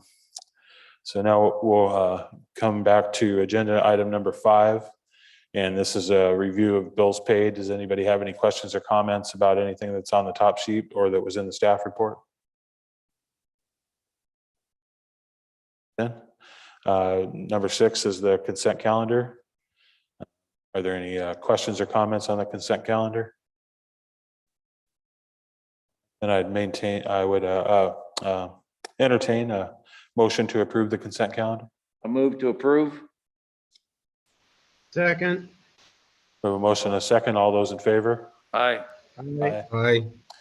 So motion carries, consent calendar is approved. Before we go on from that, though, I do want to take out an opportunity to thank Mark Clark, who tonight, when we approved the consent agenda, took a new term on the Budget Committee. And we also made 3 Parks Commission appointments. I'd like to thank Catherine Johnston, Mark Clark, and Mary Clark for accepting new terms on the Parks Board. And I do know the Clarks had wanted to be here this evening as part of the appointment, but just had another conflict come up on suddenly. That takes us to agenda item number 7. And this is a discussion on the 2nd annual turkey drive with them.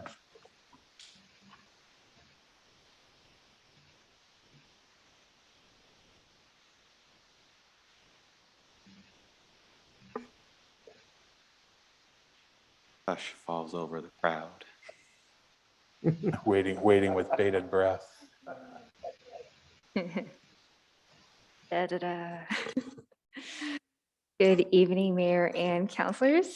Today, I will be providing you a debrief on the 2nd annual turkey drive. No council action is needed, just information purpose. And any feedback to help improve next year's event, that will be great. All right, so for the event plan, it was scheduled on Friday, November 19th from 10 to 1 p.m. Here at Wood Village City Hall. We had, for volunteers, included staff, mayor, councilors. We also had Clay East, Wood Village Baptist Church, natural leaders, and village residents to help volunteer at the event. And the setup included when you kind of go through the drive-through area, there will be the check-in area where we had Councilor Rios Campos, sorry, and 3 other volunteers to help check in the residents or the applicants. And then the first stage is, we did the meal box and then the meat area. So, sorry. And then, so that's, like, yeah, for a second. It's been a long day. Yeah, so then seven duties, it included traffic controllers, check-ins, and then we also had volunteers to help pass out the meal boxes as well as the meat as well. The event featured the turkeys and the hams, as well as the delivery option as well. For the media outreach, we did we posted up online and also on social media as well to do some of the outreach, and also worked with Play East and Natural Leaders Group to help identify the families as well. There was a total of 118 applicants, and we had 27 walk-ups and 14 that was donated. Some other outreach that was done either through the on-site COVID clinics that were here. We had the applications on paper, both in English and Spanish. And then during the Welcome to Computers program that we had here, we had applications in English and Spanish as well for walk-in guests. All right, so here's the breakdown of our applicants. This is for visual purposes. I kind of added the 2020 and 2021 as a comparison, just so you could where we're getting our applicants from. So of course, we do have most of our applicants here at Wood Village, and then we did have a lot from Fairview. There was an increase in that, as well as Gresham, Portland, and a decrease in Troutdale. And surprisingly, we did have one in Boring, none in Clackamas this year. You guys have any questions on this slide right here for the applicants? Okay. Then here is the breakdown of the pickup options. So it is expected that we also had a lot of drive-through, slight decrease. And then we also had deliveries, expecting that it also decreased as well, just because it's post-COVID. And then we also had an increase in walk-ups. So as I mentioned earlier, we did have 27 that came in person to sign up for the meal boxes. For the meat option, so based on the community feedback last year, we included turkey and ham this year. So based on what the community had mentioned, we added that feature. So we had about 40% of them registered for turkeys and 37% registered for ham. The other 22% was the non-applicants, so we just pretty much split it down in half, and then we ordered the remainder. So that's it's a pretty fair, almost a split, I would say. So it's pretty surprising, but there's a demand for both. And then for the meal box option, option one, again, we had 41% that registered for that. And for option one was more of a, I want to say like a traditional meal box that kind of included your standard corn, mashed potatoes, gravy, stuffing. And then for option two, had a more of a cultural component. We had beans, rice, as well as corn. So those are kind of a few items I could remember on top of my head. And then for the other 21%, again, were the non-applicants. And that's, again, we just put down the middle to apply for the remainder of those. Any questions for this slide?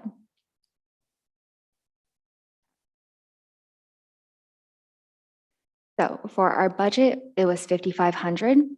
We spent about 159, and that was for food, snacks for volunteers. And then for meal boxes was 1,529. So in total, we actually went a little under, well, actually a lot under budget, 1,688.37. And that is because Moorish Meat was our biggest sponsor here for our event. and they donated 76 turkeys and 74 hams this year. So thank you, Morris Meats. I do not have the actual final number, but based on last year's quote, it was around $3,200 for that. So it was probably more just because we have the. So our 2021 sponsors include our Advanced Metal and Wire. We had Atkins Dame, PGE, the Confederate Tribes of Grand Ronde, Teresa's Pet, and Food Supply. For in-kind donations this year, Apollo Drain provided 160 swags, and Fred Meyer provided us $100 gift card to use towards the 250 bags that we purchased. And as I mentioned earlier, for Morash Meats as well. And this met city goal number 13. And any questions or comments?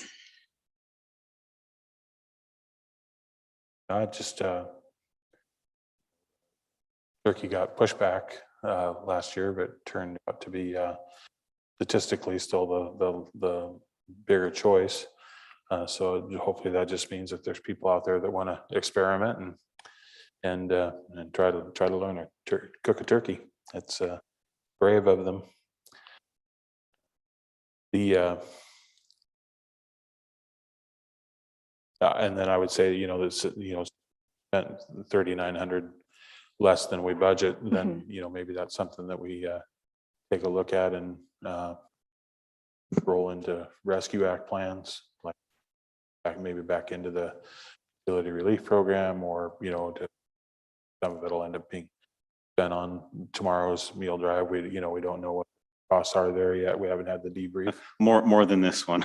Yeah. No one Yeah. donated the meat for this. Okay, well, event good. Well, tomorrow. good. It's good we had the money then for it. That's good. Actually, the one thing I do want to add, which I missed one of them, was the community feedback. So based on our application, there was one question in terms of asking the community, what would they like to see next year? And for most of the feedback, I did receive desserts, which makes sense for pies, but we don't have the storage space or freezer space to store 150 pies. And the other thing was, we had a few that said they wanted more of a customizable option, but logistically to track 150 families with a customized meal box, it would be extremely difficult. Yeah. And I think that there was also some comments where they didn't want food waste. So maybe something to consider next year is maybe we could provide either turkey or ham and maybe a $15 or $20 gift card where they have that flexibility to spend towards their side items, something that they can. So that's a thought. And we had internally talked about that, one, to be more responsive in terms of what people would feel valuable in terms of their sides, culturally inclusive or what have you, as also then staff internal resource in trying to procure different items and arranging for pre-bagging them. Logistically, that is a challenge, having different options. And we also want to be responsive to the community's needs. Without the gift card could be a way to help bridge that gap. But again, something that can be discussed as we discuss next year's event. Sure. No, that's a great idea.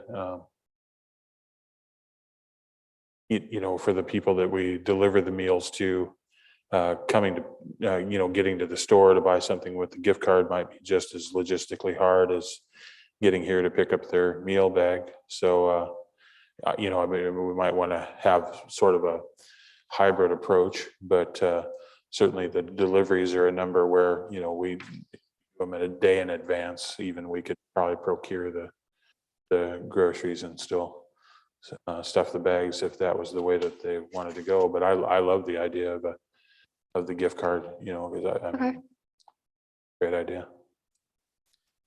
I will also say I like the idea of a gift of the gift card, especially if we did like the Fred Meyers or Walmart, local businesses within the city, and they also provide delivery. So maybe depending on those, how many would like delivery, we can arrange with those businesses to not charge them a fee for delivery, or organize where they pick the groceries, and then a volunteer or staff can go by and pick it up and deliver as well. Thank you, Councilor Rios Campos. Okay, so I'll definitely make a note for next year that a gift card is Fred Meyer's or Walmart would be an option for families, and then more turkeys, correct?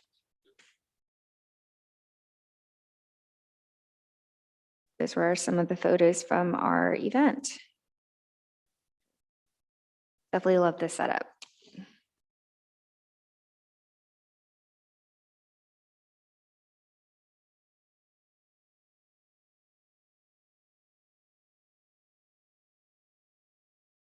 All right. Well, if there's any other questions or comments for him? Done Okay. there. Thank you, Em. Like a good event. We keep Em in the hot seat now for agenda item number 8, discussion of the 11th annual tree lighting. Hot seats. All right, good evening, Mayor and councilors again. Today I'll be presenting you a debrief on the 11th annual holiday tree lighting. So for the event plan for this, it was hosted on Saturday, December 4th from 5 to 7 p.m. We started actually doing the setup around 2:30, and then all of our other volunteers came at 4:45, so kind of reported then. So the original plan, we were thinking of having the band come like on the adjacent side of where all the refreshments were, but there wasn't really a plug, so we had to improvise. So kind of move the band over next to the rest of the vendors, but it actually worked out. And for our staff and volunteers, we had Play East, and then we had Wood Village Baptist Church. We actually had some residents and staff, mayor and councilors, and as well as the West Chamber of Commerce. And make sure I'm not missing anyone else. Oregon Trail Academy. Our fellow, yes, correct. Oh, and Alpin Rose. So it was nice to have all of them to volunteer. It was about 15 of them all together. And for setup and duties, as mentioned earlier, we had refreshment booths, and then we had a booth for the West Columbia Chamber of Commerce and the Mount Hood Community College Music. For the first time ever, we collaborated with Mount Hood Jazz and Brass Band this year, and they were absolutely amazing. So I definitely want them to come back again next year. And we also partnered up with the West Columbia Gorge Chamber of Commerce to bring the Grinch this year. Although I was a little sad that we can't bring Santa, but that's something that we could discuss maybe for next year to include him. So the Grinch and the Elf was definitely a huge hit as well. And we also put together some goodie bags as well. For media outreach, we placed banners, we did social media postings, newsletters, and flyers as well. So for the event highlights, as mentioned earlier, we had about 15 volunteers. We gave away 150 glow sticks. That was a huge hit, Yep. and apparently those kids figured out those whistles. I think they got too excited. And then They were too huge a hit, yeah. but if you notice, those glow sticks were actually red and green. So I got really excited when you could see them glowing out in the crowd. And then we also added 150 glow necklace on top of that, 200 goodie bags, and it was roughly about 306 attendees coming, in and out throughout the night. How So many did you say? How many? 306. So assuming that each of those kids, because we actually ran out, each kid got 100, actually not 150 glow stick, one glow stick per kid. They had, 2 parents. So kind of estimating around that many people that attended. For the fiscal impact, the budget was $1,500. The advertisement, we spent $267.55. Arts and craft kits was $85.43. Play East also budgeted in for some of the craft items for that. For our entertainment was $200 for honoraria. For both the brass band and the jazz band separately. And then food and snacks was $407.98. And that included the refreshments as well as the snacks for volunteers as well. So the total, we actually went under budget, $960.96. And then our 2021 sponsors, We had Advanced Metal and Wire, Atkins Dame, PGE, the Confederate Tribes of Grand Ron, Teresa's Pet, and Food Supply. For in-kind donations, we actually have a hefty list this year. Alpen Rose gave away 100 chocolate milk. Bellagio's Pizza, they came through. Very exciting. They gave away 7 extra large pizzas. I actually asked for cheese sticks originally, and they gave us pepperoni pizzas. And that was about 150 altogether. Sire Equity donated that holiday tree, so they paid for that as well as the lighting. This was based on last year's number, so I don't have the actual cost, but it's around $86.50 for that. And then again, the brass and jazz band came, and then MCSO provided some stickers, Play East, 150 craft item and 200 swags. Tawny's Bakery gave us a discount on our refreshments, and that was a big hit. We had Mexican hot chocolate and temperado, as well as conchas. And then the West Columbia Gorge Chamber of Commerce provided 150 glow pins that kind of, went with the theme of the Grinch, as well as the Grinch and the elf themselves that provided story time for the event. And the city goal, it met number 1, 3, and 8. And here are some of the photos from the event. Well, I think it's great that you have Mount Hood Community College participating and they got their band. I, of course, wasn't there, but I'm sure it was good. They were awesome, and them too.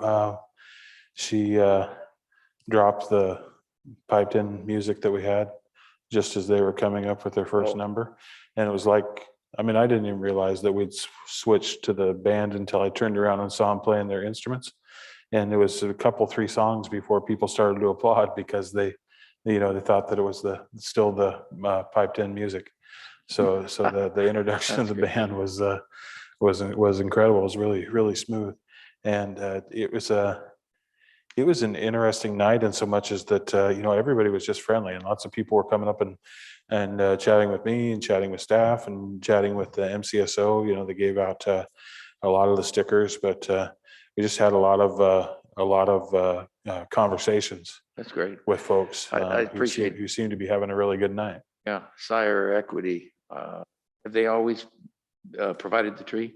Or ever since we've had the big tree at the town center, they have provided that same tree through the same contract provider. Okay.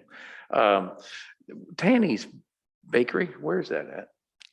So they Connie's? have a physical bakery in Fairview off of Halsey Street in that little strip mall, kind of between the Oaks and Woods and then the school there. I think there's like a laundromat and a little sports pub, kind of across the street from where they're building the new food cart pod. Oh, okay. There's that kind of brick facade, perpendicular is Halsey. Yeah, where the Carlino's Pizza is. No, Boston before Pizza. this side of 223rd. Oh, okay. So just kind of before you get. Oh, okay, yeah.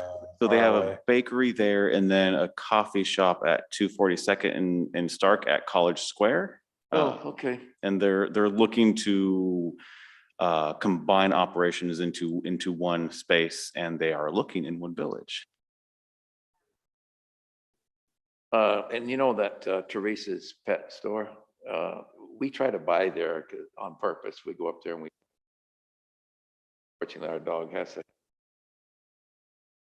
expensive food they don't have, and but we do try to buy there.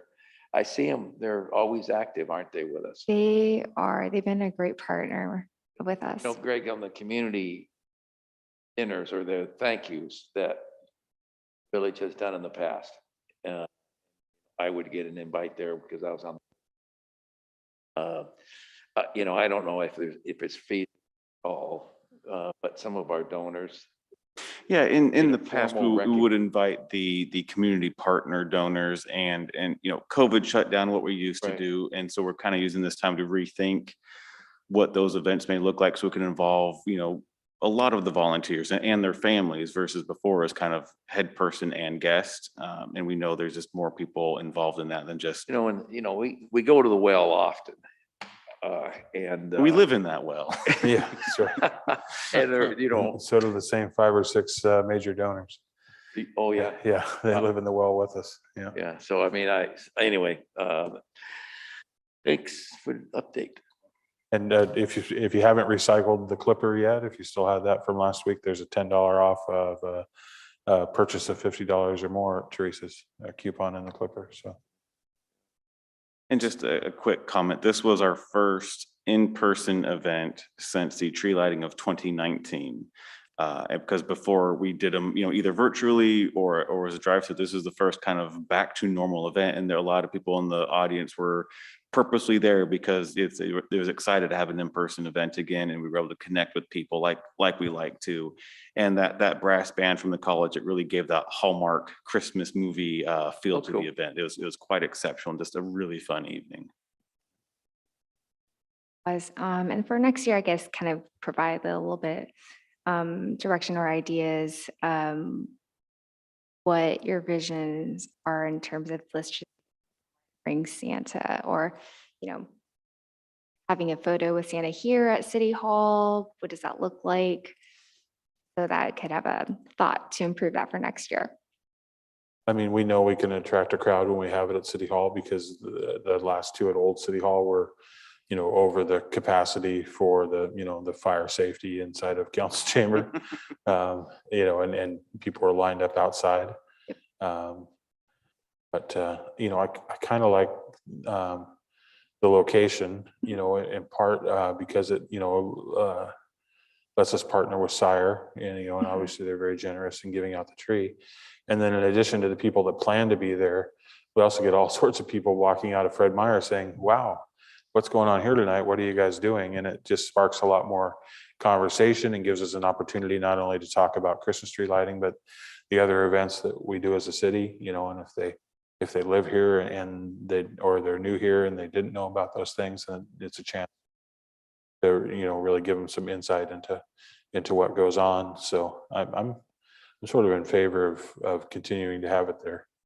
Yeah, I think the idea part of, Santa here a couple hours prior to the event was, again, it bridges the gap of City Hall and Civic Center and bringing people here. Also removes the weather element that can happen at the tree lighting. And then with, the tree, the sleigh, it's just a nice photo background, and then encouraging more people to even go to the tree lighting itself, and the music and other characters would be at that event. This would just be kind of the Santa thing. But again, don't need to make a decision on that tonight. Just the seed we're planting to mull over the next 9 months. Well, I haven't seen one yet because I'm always traveling in the winter, but not always, but often. But I like the idea. I mean, I think it's really cool when I see these pictures of it up there. Plaza, really using that plaza, and I think you capture a lot of people. I mean, it's got to be pretty cool. I'll see it next year, maybe. It was on Facebook Live. A little technical difficulty, but it will be ironed out by Easter. So I do like the component there that kind of like Greg's mentioning, if we did something prior to the tree lighting, not to take away from that partnership there, but we provided maybe like an arts and crafts moment at the City Hall, and then encourage folks to go to the tree lighting event actually at the town center. I think that would provide, as a parent, you're always looking for opportunities and events and moments to just share, and those are key moments there. So I would like to see if we could venture off in that way. Again, we have a unique City Hall Civic Center that I always love to use. So okay, I will. Layered event. Yeah, Nothing wrong with it's it. not well, and Council President Nissen, I don't know what your experience is, but when I was a little kid, the place you went to see Santa was usually the fire station. Growing up in small towns like Winlock, Washington, Centralia, and Chehalis, that was where you went to sit on Santa's lap. In small towns that didn't have like a big mall or something. And so we could have that kind of feel, as a, sort of the non retail space, more comfortable spot to come sit on Santa's lap and sort of make it a tradition. Oh, that's an interesting one. Maybe Nissen can be Santa Claus. Exactly. I've got a mustache. I gotta work on the beard yet. Yeah, that mustache will scare the kids away. You'd be scared to get a white beard. Well, and again, I think we should clarify, it's Santa's helper, you know, I mean. Yeah, Oh, yeah. yeah, okay, well, Yeah. Because Santa's in the North Pole prepping for Christmas this time of year, so yeah, these that's are right. his helpers. I do remember that story. Any other questions at all for him? I did not get any pizza, just, you know, FYI. It's okay, I didn't either. Next year, there's got to be a city manager pie. I do like the aspect that you guys were open and willing to provide a different component with the champurrado and the hot chocolate and the conchas. It just brings a unique element into what we're trying to be in intentional and inclusive in the events that the cities does. When it was a huge hit, but both of them were. And then when people said, you know, we told them it was a local place that did it. And so that even kind of boosted it a little bit more too. Yeah, yeah. Oh, I was very excited for that. Thank you, Counselor. All right. So next up then is item number 9, discussion of our DEI training with Greg. All right, thank you, Mayor, members of the council. It is now the Greg Show. Pull up my first of many slides here. There you are.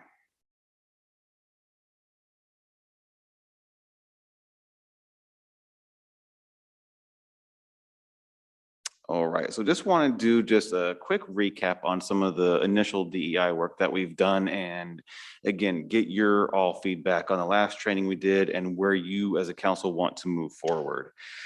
So targeting DEI, so for those watching from home, that's diversity, equity, and inclusion training for staff and council to continue our work and being mindful of who's in our community and how to best serve our community. Much like we talked about earlier this evening with the homeless and houseless community, and you can't have a one-size-fits-all solution. We need to always have different lenses in how we look and how we serve and we're responsive to our community. So staff did their first training in first part of November. It was over 2 days, 6 hours total, conducted by East County Resolutions Team, formerly known as East Metro Mediation. It was an adapted training that they do for mediators to be culturally responsive and inclusive. And so it focused on kind of the lenses and how all of us have our lenses and how they're shaped, formed, and just thinking about why we think what we think. So it wasn't putting values on why we think what we think, but getting people to take a moment to think about why they think what they think, what could shape that. And it was done through a lot of great small group discussion, individual work, and then kind of, we call it a capstone at the end, which is kind of a scenario-based community kind of activity that we had to kind of plan and how we'd shape it and bring in a lot of these different components. So other than the comment we got that it was long, people found it valuable, helpful, and kind of food for thought, which was nice. And I think future trainings, we're going to also continue that kind of trend of being responsive to how we do what we do here, and not necessarily, some organizations do very much that intrinsic introspective work. That's all great, and I love it when you can change hearts and minds. I also want to make sure we can impact what we do every day to the people that we serve. And that was kind of the approach you as a council said you wanted to have, is we want, what can we do for the best bang for our buck and impact, meaningful change. And so we were able to connect with the retired Portland State professor, Dr. Karen Gibson, who had her doctorate in land use and planning, but had a lot of passion and focus on poverty and kind of root causes of poverty. And her talk focused on kind of land use planning and those impacts, development impacts, incentives, and then human capital and lack of investment around human capital and how that relates to poverty. So I was able to talk with some of the council members and staff that attended that training, and it seemed like overall it provided a lot to think about and some neat and unique information, especially around that planning and development lens and who's benefiting from what. We also heard some thoughts that the future training really wanted to look at putting something on the ground and doing actual things, or making specific connections with potential service providers that can boost I'll call it the human capital in our community. So I wanted to take a moment right now to hear from, I'll say that this slide, those that haven't had a chance to respond yet. I know Council President Nissen and Councilor Minor, you all were there, but you haven't had a chance to share, but also reopen it up for everyone else to share in this setting. Absolutely. I'd like to start with Council Presidents and Councilor Minor and just ask if start with if the hybrid situation and seeing the training on Zoom, if you were able to pick up everything that was going on in the room And that's with Professor Gibson. Gibson, you know, when I signed off, I don't know, maybe called her Professor Kilgore. But I felt pretty bad, but you know, I was hoping nobody could hear.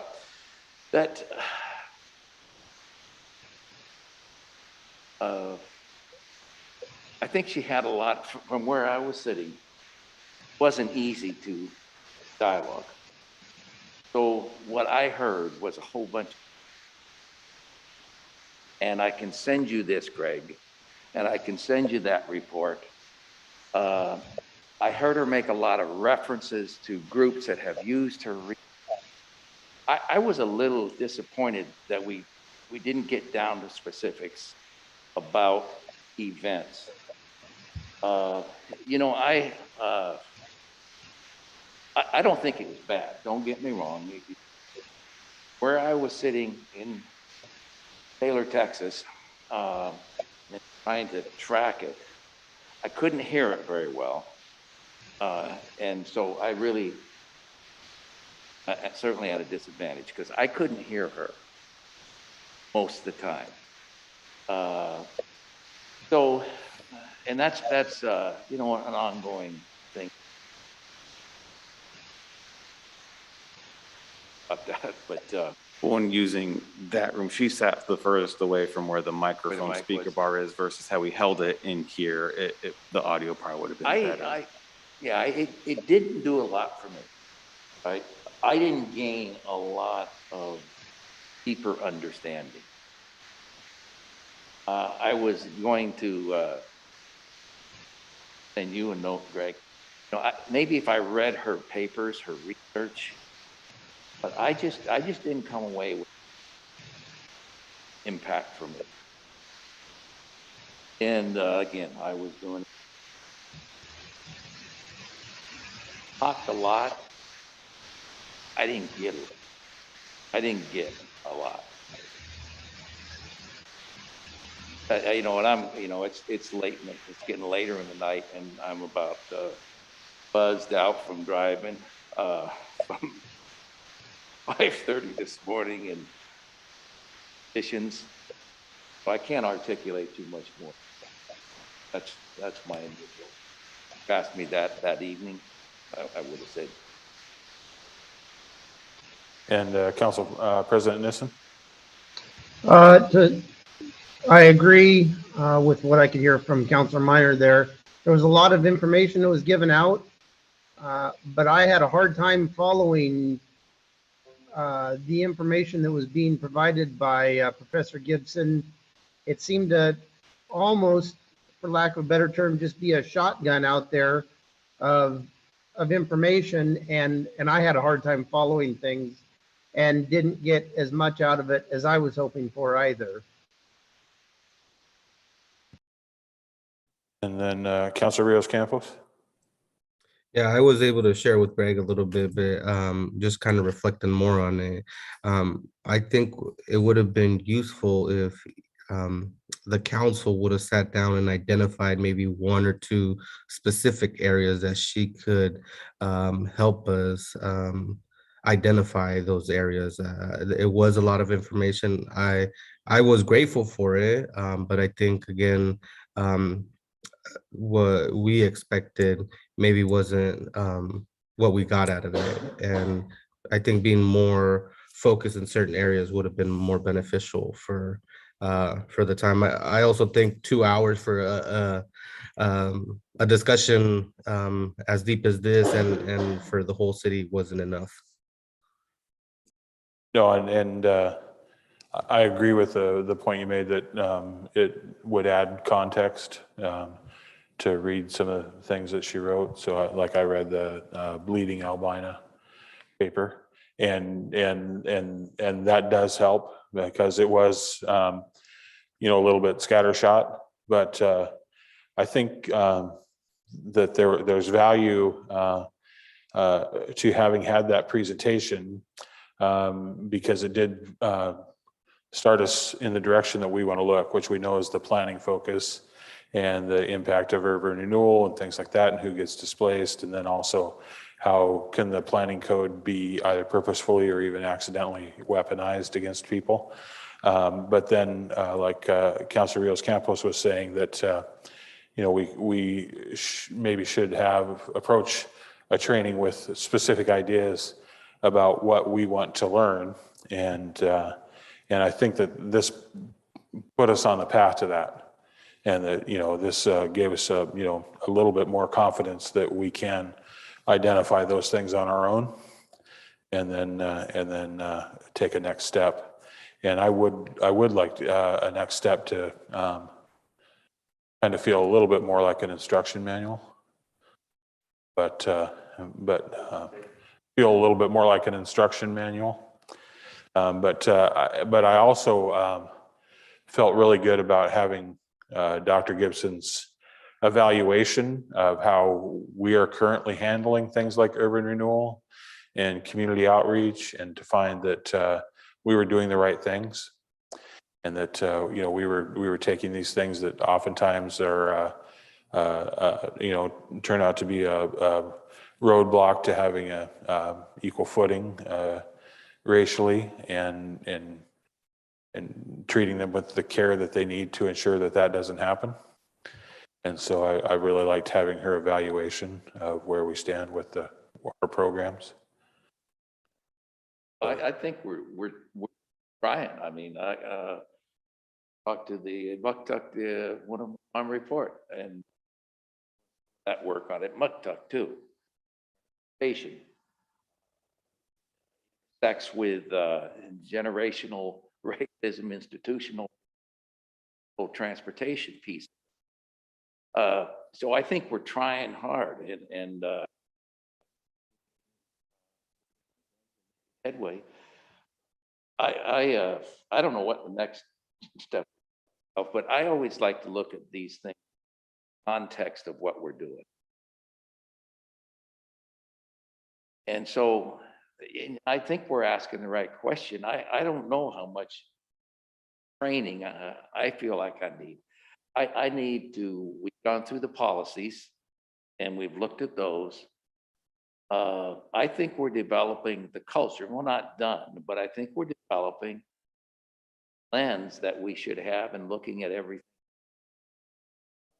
I don't know what the next step would be to help us continue to and ground it more.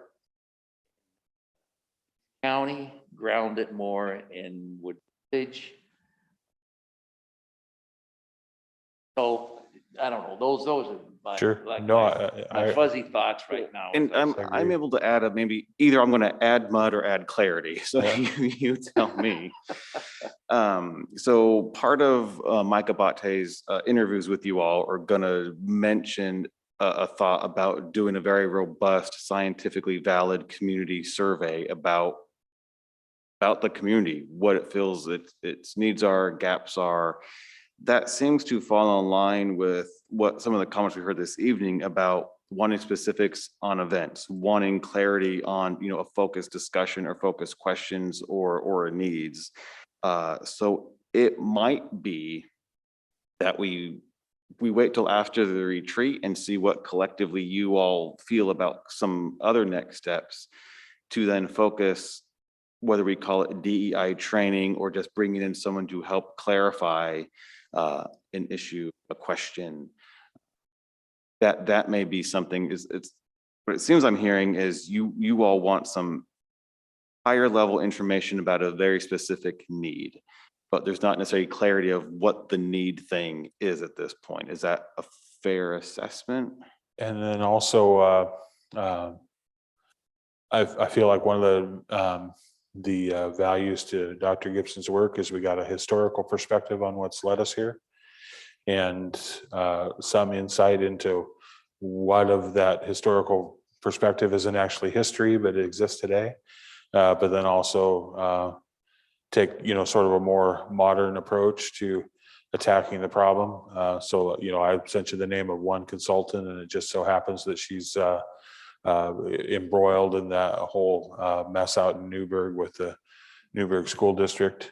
And so, having somebody that does the training as their work and is actively involved in That'd be ongoing I think that would processes. be- Here's what I need. I need to see a real life problem with somebody around trying to sort it out with the audience. And So almost like talk about say a case study, a real life example, yeah. but using kind of lessons learned when you have kind of conflicting community values.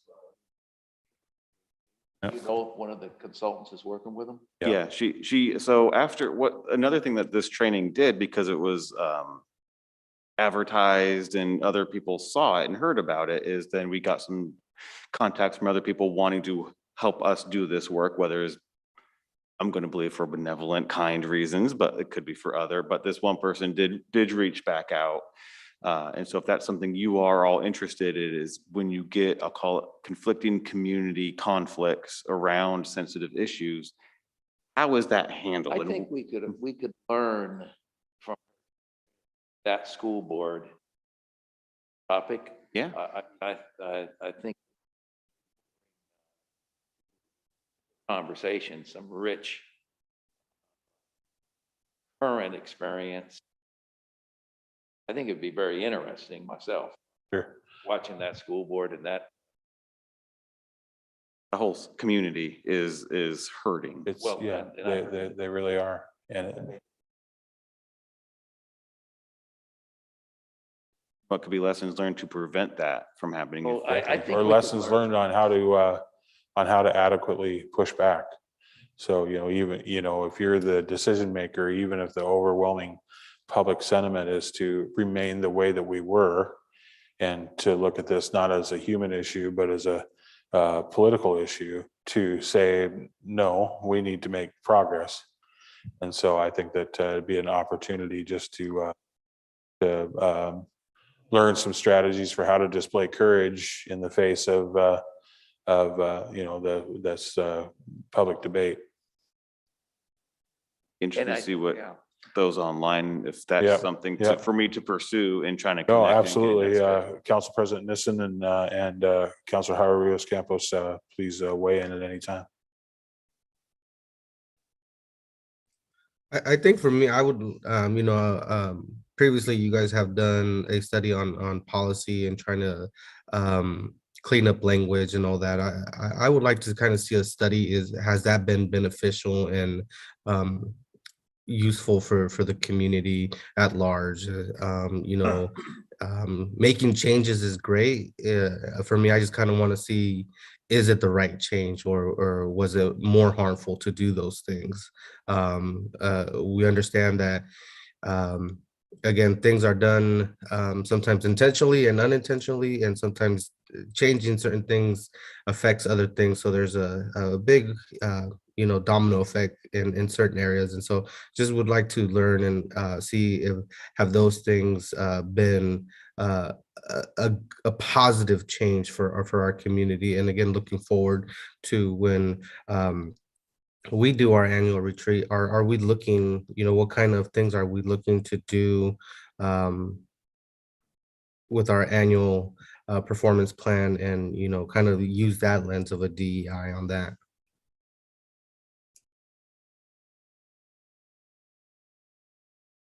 Council President Nissen, did you have anything that you wanted to add in on that? I don't think I have anything to add at this point. I think I can craft something kind of merging the ideas shared between you both and then Councilor Rios Campos about real world impacts of either code or policy change using Newburgh as, whether it's the city of or school district of, what that can look like, lessons learned, things to think about when doing different endeavors, what, for whatever reason, while they're being done, whether it's to kind of move things or add things. I'm not trying to put values on it in this meeting about what's occurring over there. But I think I should be able to craft a good kind of statement of work to at least put out there, see what kind of things we get back. That kind of merges two concepts of what are real world impacts of code changes and how do you then handle the impacts, the outcomes of some of those code changes, not necessarily using our changes, I think still too new to see what impacts there are. And again, social pieces are very hard to get good research on over a short period of time. But I think we can, again, kind of use the Newburgh as a real world case study. They, yeah.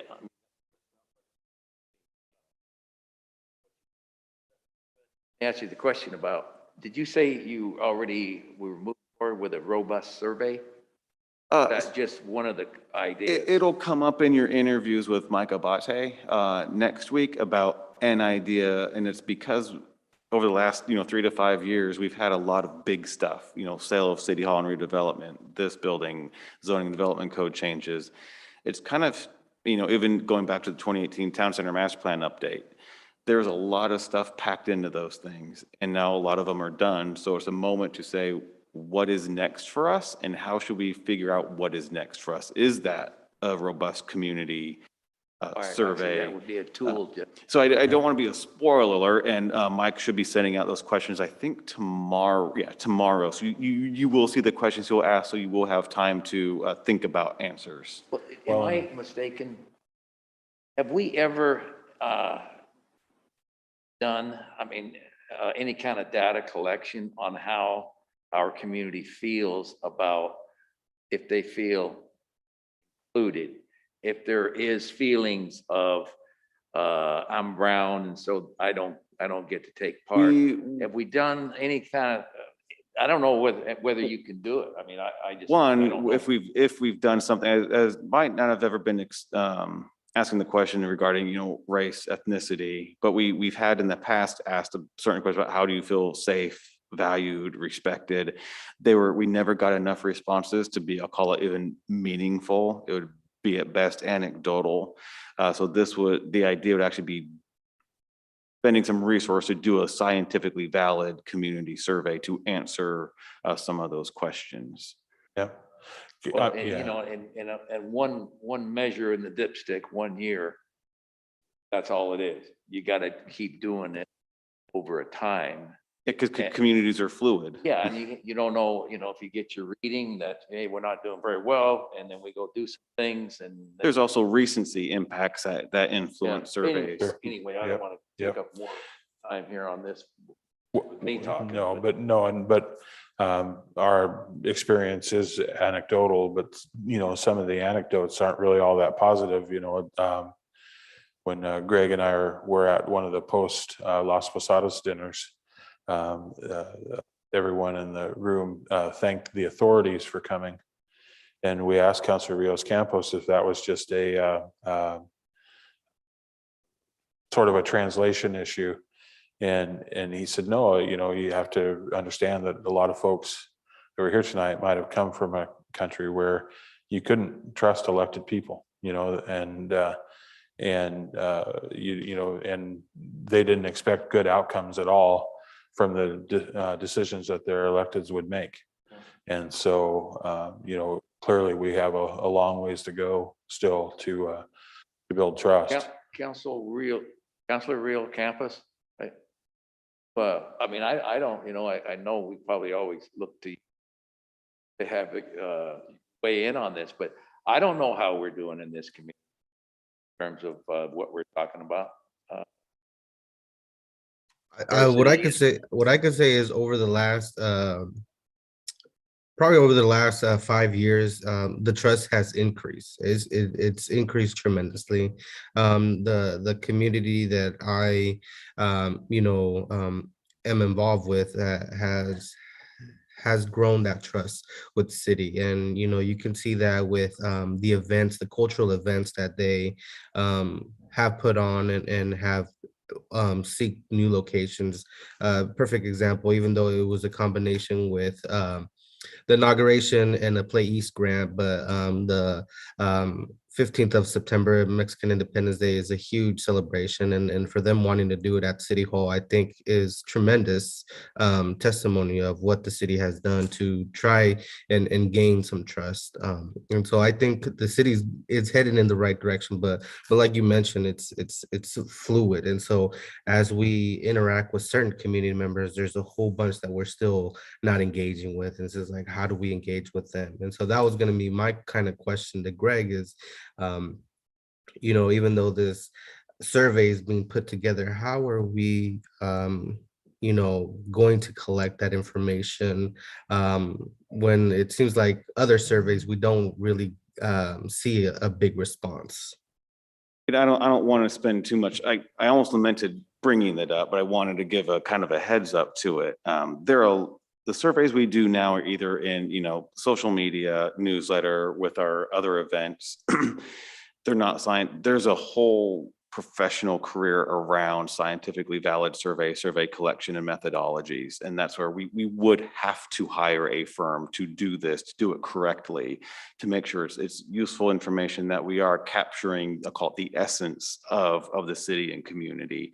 I don't want to spend a lot of details on that because that's something we can talk about at the retreat. If you all collectively have been interested in doing it that way versus, again, kind of just keeping events, robust newsletter, and having more opportunities for people to speak up if they want to. Again, don't want to get into that tonight, but just kind of, again, helping setting the stage and thinking about the different means and methods we can try to at least make sure people know they have the opportunity to feel heard, valued, and respected. And I don't have much experience with it, but the MHCRC for the community needs ascertainment study that was done in order to inform the right-of-way negotiations with Comcast did both. Hired the firms that could do the scientific and statistically valid research, and another firm that would do the focus groups and the questionnaires and, ask the how do you feel, what do you need sort of questions. And so, I think that, we might be able to look to this. I just have one more question for Councilor Rios Campos. When you mentioned taking a look at what we have done and has it actually been beneficial for people, or maybe it inadvertently hurt somebody? Are you bringing that up because it's just something that you're curious about, or have you had context that might have said that it didn't impact them positively, or that they wish more had been done, or that something different had been done? It's a curiosity, and I think a big element was when we did the code adoption, allowing extensions to manufactured homes to be built. And so I believe that it was a huge and positive thing that the city did to benefit a lot of our residents. And so just looking for I guess areas that we can do that same impact by changing some language or removing language that would better just make their living experience here in Wood Village just that much greater. Because again, that was tremendous to those folks that reached out to us via testimonies and things like that. So again, it was more curiosity. Thank you very much. Well, then, if nobody else has any other questions or comments, I think we'll move on to agenda item number 10 with Greg, and this is resolutions 31-21 and 32-2021. Thank you very much, Mayor. So yeah, to just wrap up that one, I'll reach out to that one consultant, try to put together a scope of work. If her and I can agree on that, I'll make sure I'll send it to council just to kind of get the thumbs up that it seems to be, going to be meaningful. Won't be able to guarantee how the presentation will go, but that's what I'll work on moving forward for that piece. So, also, on the topic of community engagement, this is bringing forward the Community Member of the Year Award. So this was brought up as a council requested item. And a draft program was presented October 14th, where you all had an opportunity to kind of see what staff had crafted in terms of a draft program, and you suggested several amendments that we have made to that. So the proposed program, any service has to benefit the Wood Village area and our community members, but you don't have to live in or be in Wood Village to qualify. So it could be, you know, an outside group, person, organization, interest. And that is, would be open to individuals, businesses, other organizations or group.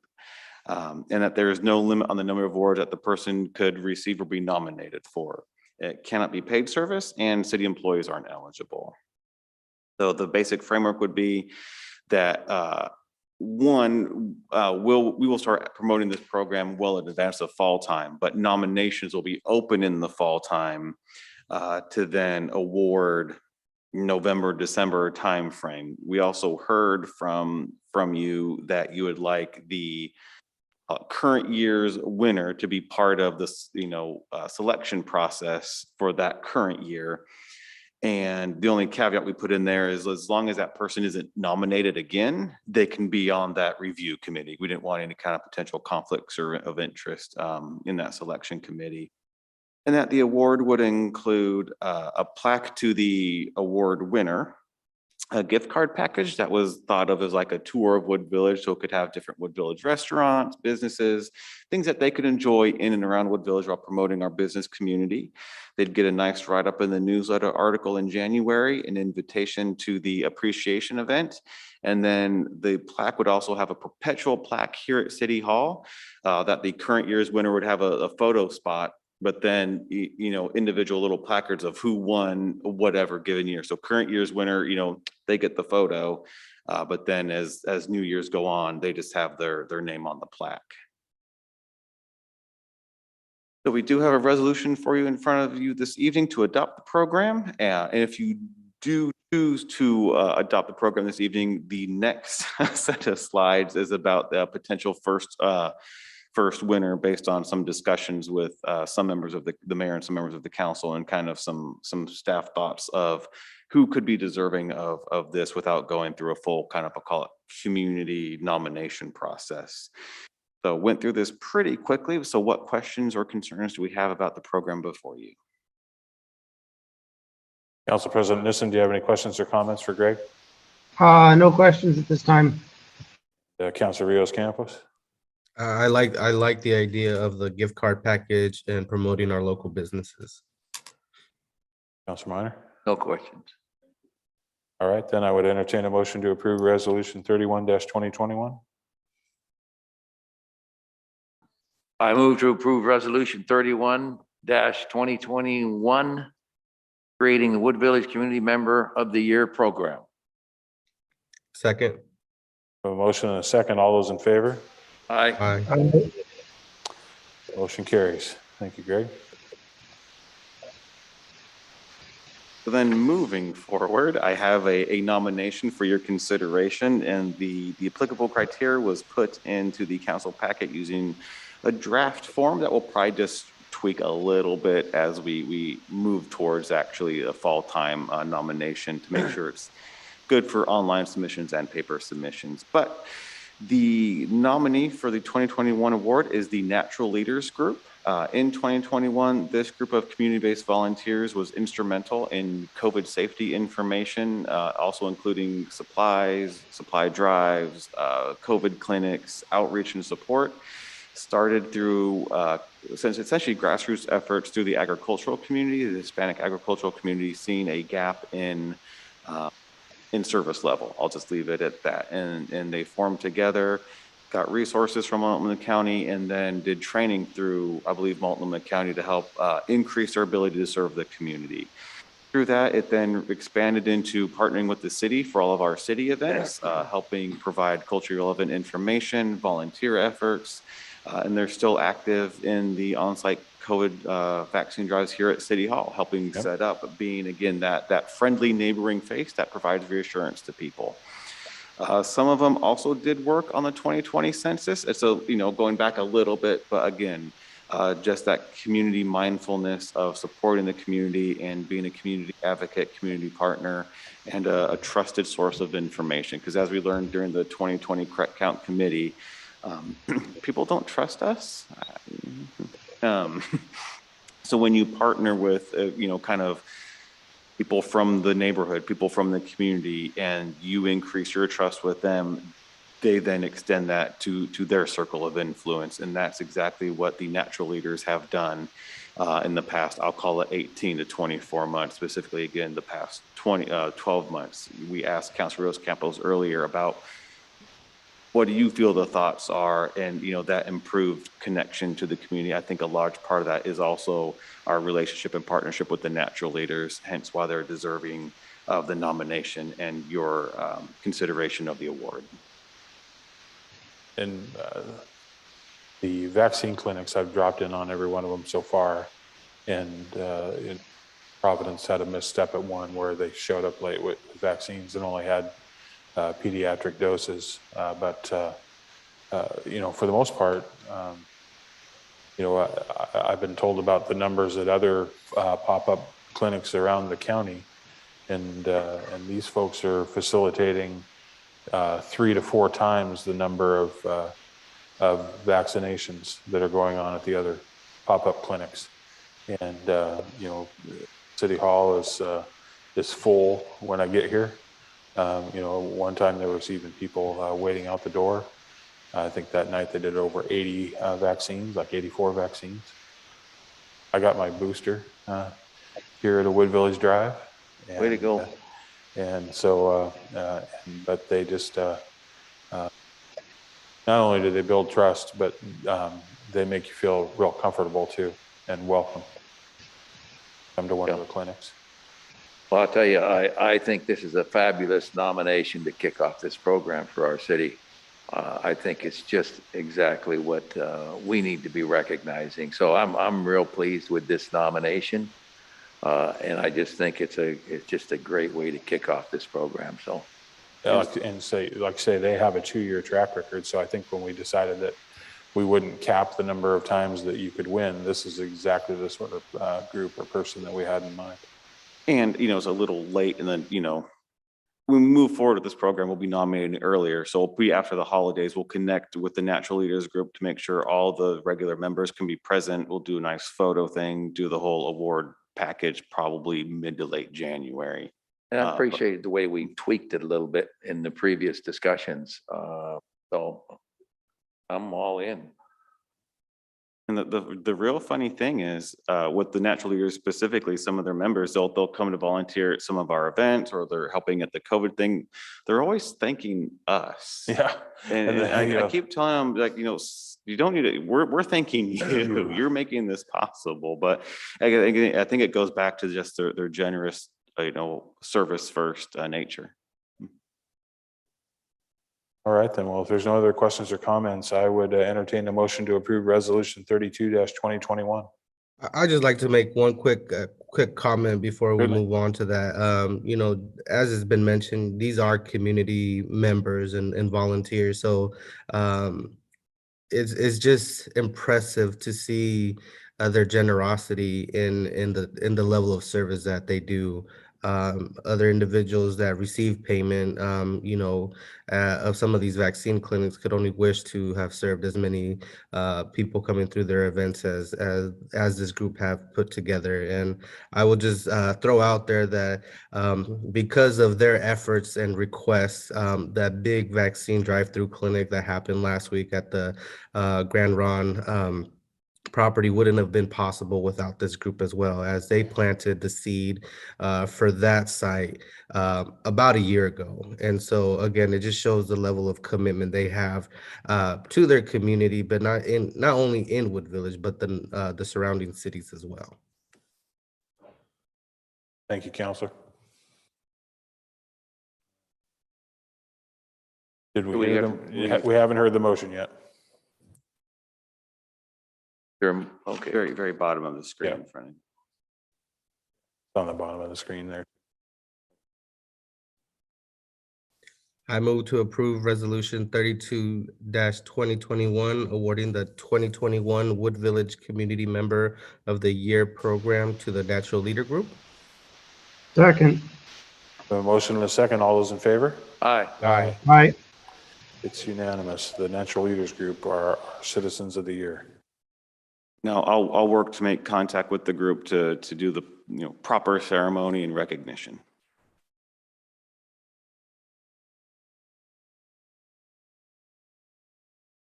Okay, so that takes us then to agenda item number 11, and this is the discussion of city council meeting dates for 2022. Heavy hitting item, saved it for last. Calendars in front of you. I'll just say up front, it's based on Council President Nissen's work schedule, trying to accommodate alternative Tuesday, Thursday meetings. Again, this doesn't preclude you adding or removing meetings as needed or as necessitated. Hence the no meetings in August, which you want to put in meetings in August, we can do that, cancel them later, or leave it as is and add them if needed. So with that, the calendar is before you and is based on kind of the last several years of calendaring and in trying to ensure what it can do to get a full quorum at every meeting. Council President Nissen, you've gone through it or probably engaged in helping to put it together. It seems to work for you. Yes, sir, it does. Yeah, because are you green now? Is that your shift? I'm green. Yeah. You agree with the work you put together here? Not easy being green. No. Hard guy to work with. I wouldn't want to do it with you. All right then. So yeah, so it's easy now. It's just a matter of showing up. So. Yep. All right. So then that concludes agenda item number 11. Yes, thank All you very much. I've sent it out as a draft to our other stakeholders, Sheriff's Office, Metro East, but I'll let them know it's confirmed so they can get on their calendars as well. Thank you, Greg. And then next up is our Public Works Director's report with John.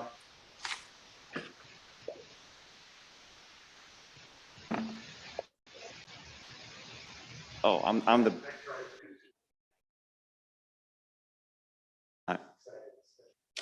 bad guy. Didn't set it up for John. I see.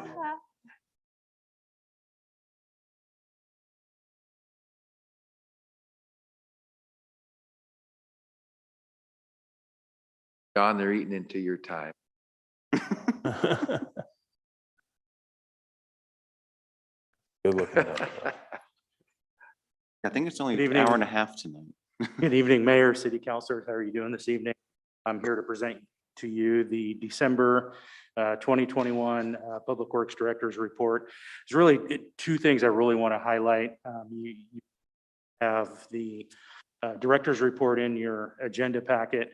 One, we did have a sanitary sewer spill that I want to talk about, and a December 8th Parks Commission I want to highlight. But I'll just go through some slides. Again, thanks for taking the time tonight, honoring Erica with her award. A great award, great accomplishment. All the development that's happened in our city over the last 12 months. And if you're wondering why Smokey Bear was on there, it's her favorite character. Our favorite character. Went through personnel, again, that's in your packet. So Parks Commission meeting, December 8th. Some of the items we discussed was Hawthorne Trailhead update, the multi-purpose field restoration update, restroom access, that's the heater in the common area or the custodial area that will provide heat in the area to exposed pipes from freezing. And that the restrooms not being locked. Park signage. One of the great suggestions that was brought up was QR codes for the park signs. Maybe linking to a map or, really endless communication. So that's something we're going to look into, staff, as we move forward with the APP item, updating park signage. Splash pad usage, just talk to them and let them know that folks are using it. They asked, the kind of how the system works, and those questions. Additional park amenities, we talked about the additions of, some charcoal barbecue pits in the area, and additional picnic tables, instead of just being spread out, maybe picnic tables, maybe splash pad in the grove of trees closer, so more family instead of the small picnic tables by the gazebo. Talked about future ball field uses. Said ball field, but it should be by purpose field, because what we look out the window today and see everything from geese, folks walking their dogs, having picnics, playing frisbee, to softball, baseball, soccer, rugby, ROTC. yeah, ROTC training. There's just so many uses, and what does that look like? So we'll be having those conversations coming here. And the outreach, what does that look like? Letters, mailers, social media, web survey. Anytime if you have questions, please let me know. The basic gist was the Parks Commission felt, we explained how the multi-purpose field is used, and they said it should remain that way as much as possible. Good. But to ground that in some community outreach to make sure that, yes, there ought to be spaces and options for the soccer, flag football, rugby, options for baseball, softball, kickball, as well as being open for picnics, frisbee, dog walking, geese. Maybe have an area staged where soccer goalposts, portable soccer goalposts are secured, and as folks reserve the field, that they have access to the goalposts, or a storage area for play equipment. So endless opportunities there. But really, one of the big things that came up was Hawthorne Trailhead. So the Hawthorne Trailhead, you as a council provided staff with guidance to move forward with the project at the trailhead with the entry columns, the bioswale, the additional wood chip trail in that entry area, and a gate. And provided staff direction that the gate will remain closed, locked 24/7 at this point. There was a Parks Commission did have a motion related to the Hawthorne area, and that was the activity recommendation to City Council to city code change regarding no public street or private street. And this goes back to our transportation system plan update, where the area that John highlighted there in red is highlighted in TSP as a bubble.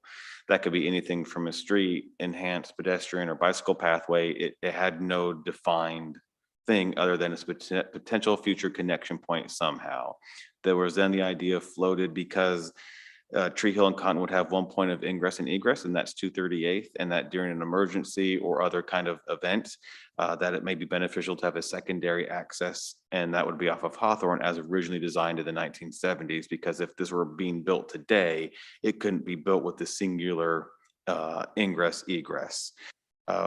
Back then, I think it was around 2014, 15, when that idea was floated, there was a lot of opposition, mostly from Tree Hill folks, saying they did not desire that connection point, down to the fact that said, if you build it, we will put a gate on our side to make sure it's not going to impact our neighborhood feeling characteristic. So from the city standpoint, I'll say for the most part, it was dropped. It wasn't on any capital improvement plan, future project list, etc. It still remains on our TSP as a bubble for a connection point. And no matter how many times we repeat that to Parks Commission or others, it's almost like a zombie issue, where it just won't die and keeps coming back, that we can't talk about improvements to Hawthorne or that area of the park without thinking it's a precursor to putting in a roadway.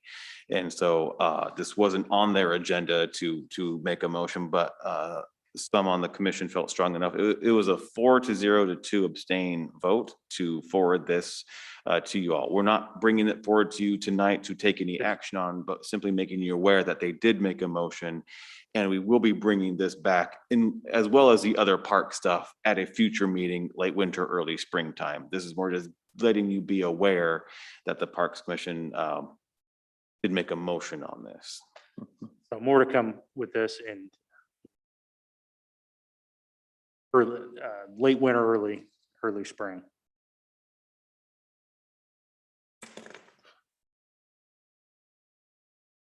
There we go. We could go through this rather quickly. Projects. One of the big things was the wastewater discharge. And that was, we have an easement between Northeast 240th and Northeast 238th behind Madera Court and Wood Village Manor. There was a discharge there. It was reported on December 1st. We immediately, once we figured out there was a discharge, we acted immediately, staff did. We by a third party, Lovett Inc. came out, and basically there was about 40,000 plus gallons of discharge. And there was a blockage in the pipe in the main trunk, and it was shirts, rags, Diapers. garbage bags. I mean, just illicit material caused the blockage. The blockage was cleared. Upon further inspection, in one of the manholes, there was an illicit connection that went nowhere. And that's where the discharge was coming from when the which started backing up. Manhole filled up where this 4-inch illicit discharge was. We don't know. Essentially, someone drilled and tapped into the manhole with a 4-inch line directly to the open space. And it wasn't a hack job either. It was very professional. I mean, it was grouted. I mean, it was. And we have no record of it. Yeah. So we, since plugged that off. So no more illicit discharge there. We cleared the line. Our wastewater is flowing. We did file with ORS immediately. We have a case number and followed up with DEQ with what we know up to this point. We did hire another company to take care of the actual cleanup itself on site. So Lovett helped us with clearing the blockage, camera, doing some CCTV of the sanitary line, and River City came in and did the cleanup. To date, right now, without staff time, we're probably around that 35 to 40,000. More invoices to come, unfortunately, but that's where we're at. And we did add this section of line to more frequent inspections and quarterly cleaning to help prevent future incidents of illicit stuff in our pipe, because this, where it collects from, it's all of the original village, Tree Hill, and then properties on Halsey east of 238th. So it's a very large area. It's not possible to pinpoint a specific user or development. It collects from a large area at this point. But we are going to incur future costs too. Our team decided that it would be a great idea to clear that easement. A lot of overgrown brush, blackberries over probably decades. It's very much like on our former city hall site where we had the trunk line to that easement and it was overgrown with brambles, trees, etc. It's in a very similar condition to that we'd like to go through. We don't need to rock it like we did the other one, but certainly clear it out of all the overgrowth and essentially simple vegetation that could be mowed quarterly for easier access to our manholes and critical asset. So as of right now, no fines or really anything feedback from DEQ at this point. So unless you have more questions on that, that's really all we have at this point. We're, like I said, incurred cost of roughly $40,000 up to this point. And it didn't happen on a holiday or weekend. Well, and, you know, thank you to staff for how responsive they were, particularly on a holiday weekend. Does that money come out of general fund or out of the sewer fund? It'll be sewer Sewer. fund. Work staff. Absolutely. Thank you. And then building permits and inspections, that's, you know, just ongoing. It's development's happening. You see it every day as you're driving through our city. Water production, with more development, means more production and more consumption. Happy Happy holidays. holidays. Happy Hey, holidays. man. Is that your tree? Yeah, is that your? That is my tree. That is Ah, our that's tree. awesome. My wife decorated it. She did a wonderful job. But everybody have a happy holidays. And do you have any Yeah. questions, comments, concerns? No, I don't have one. No, Councilor Meyer. nope, nope. Council President Nissen? No questions, just wanted to echo the mayor's thanks to staff for their diligence in taking care of issues as they arise, whether it's over the holidays or over a weekend, getting out there and keeping the city working. Thank you, Counselor. Councilor Rios Campos? No, just thank you for your service. Thank you, Counselor. Next up then would be the Finance Director's report. Hello, Mr. Mayor. I'm I'm gonna gonna see if I stop can share and see if Seth can. That's still there, yeah. All right, I'm gonna see if I can share and you guys can let me know if I'm on the big screen. Yep, there you are.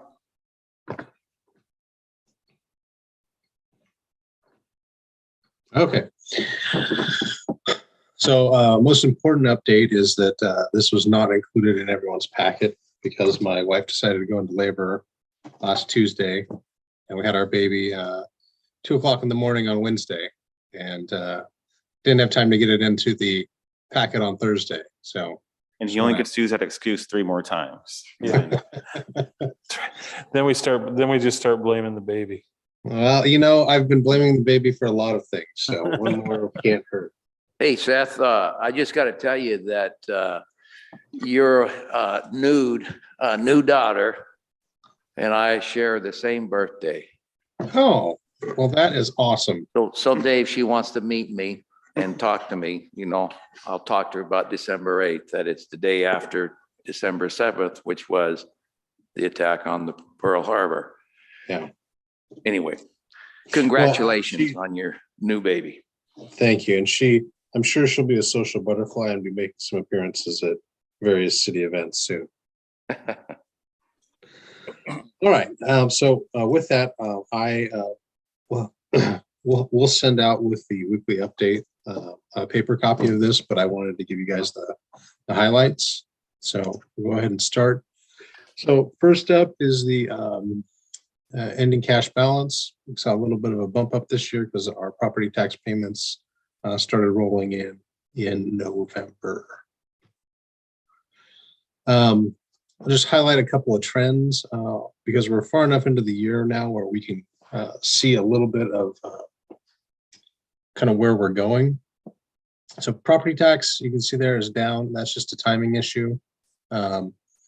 Sometimes payments come in end of November, early December, and it just depends kind of when that cutoff is. Business income tax is down, but a lot of that is due to, if you'll see in last year, there was a pretty large jump, and that was due to the delayed payments from the spring of 2020 ending up rolling into summer of 2020.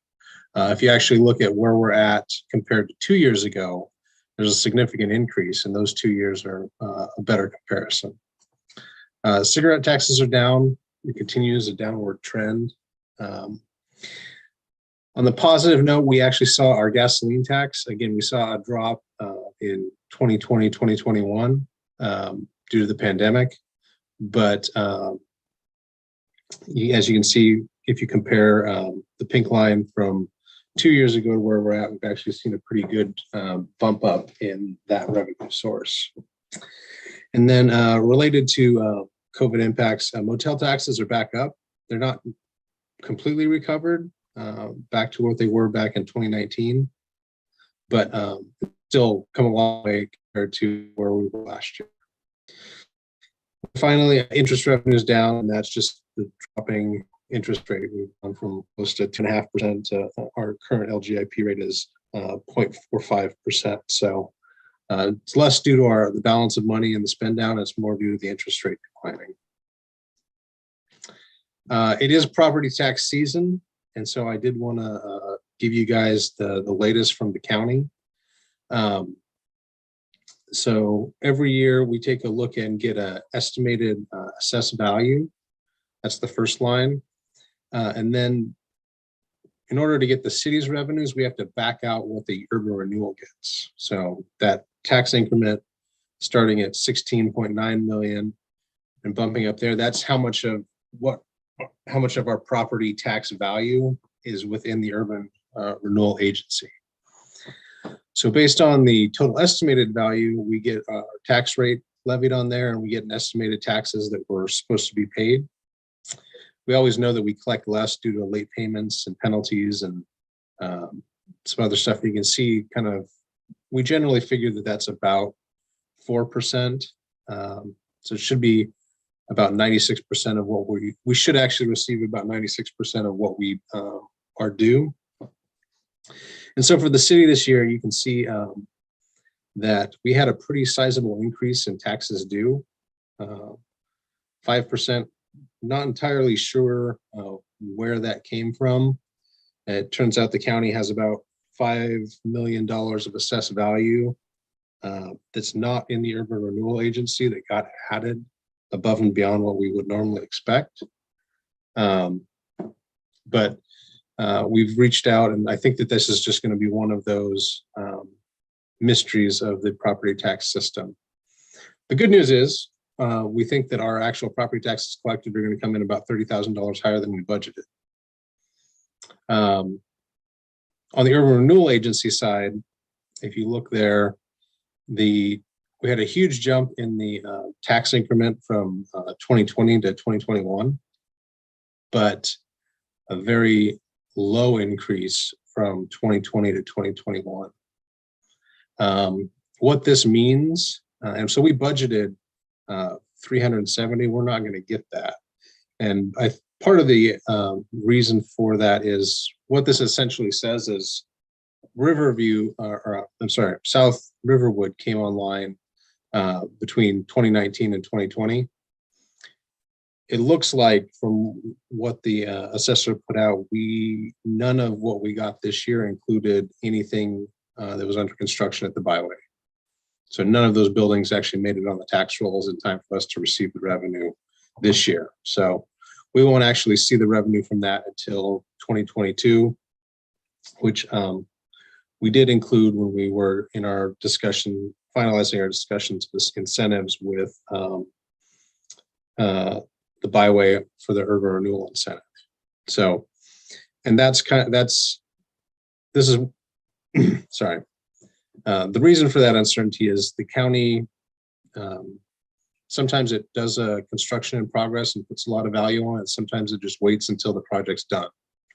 And that's kind of done on a property by property basis. And there's not really a standard methodology that they go with.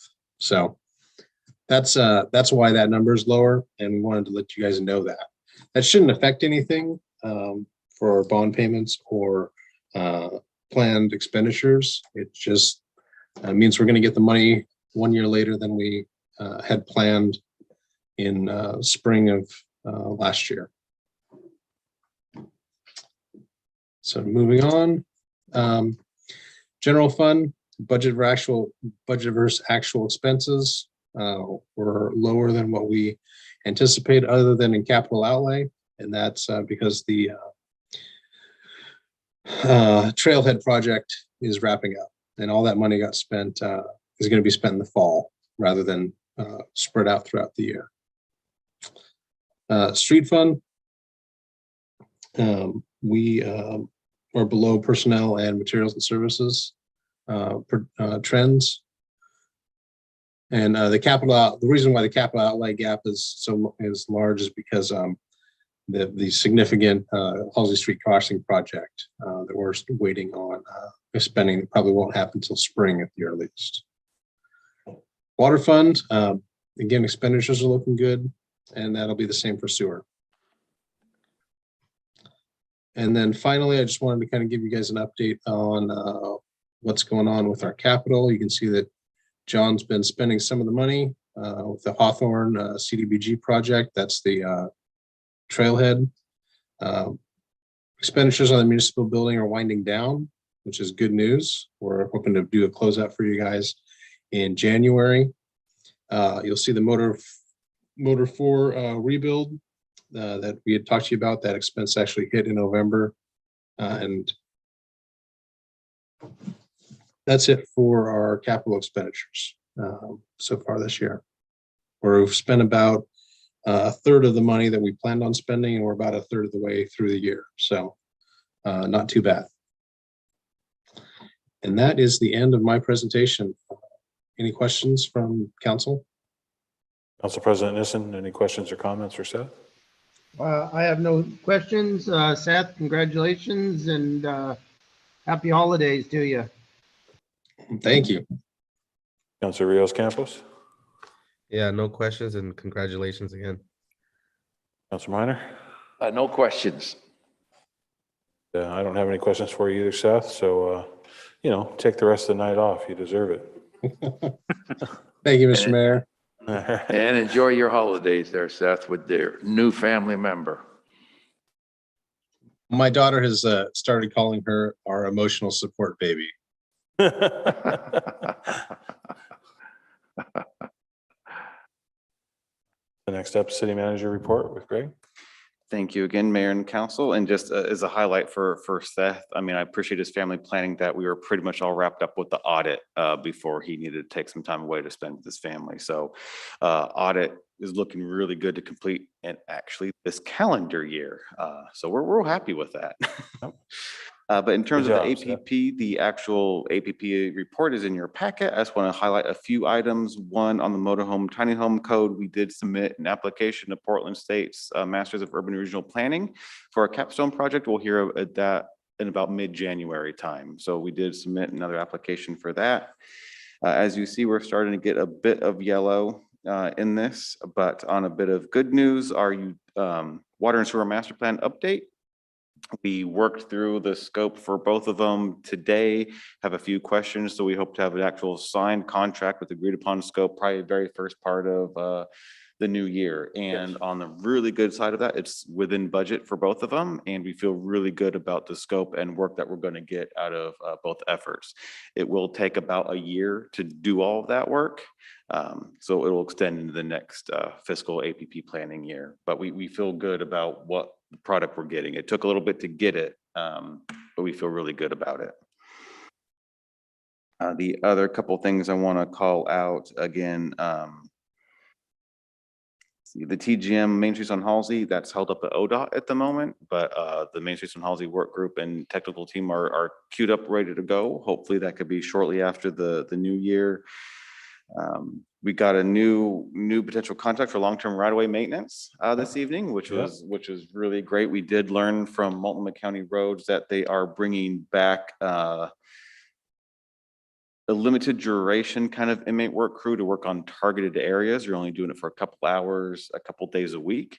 And so that's still not a service open to cities to contract with, but in thinking of, again, equity, diversity, and inclusion, we may have another partner that has additional community benefits. So I think we have some new ideas to explore there.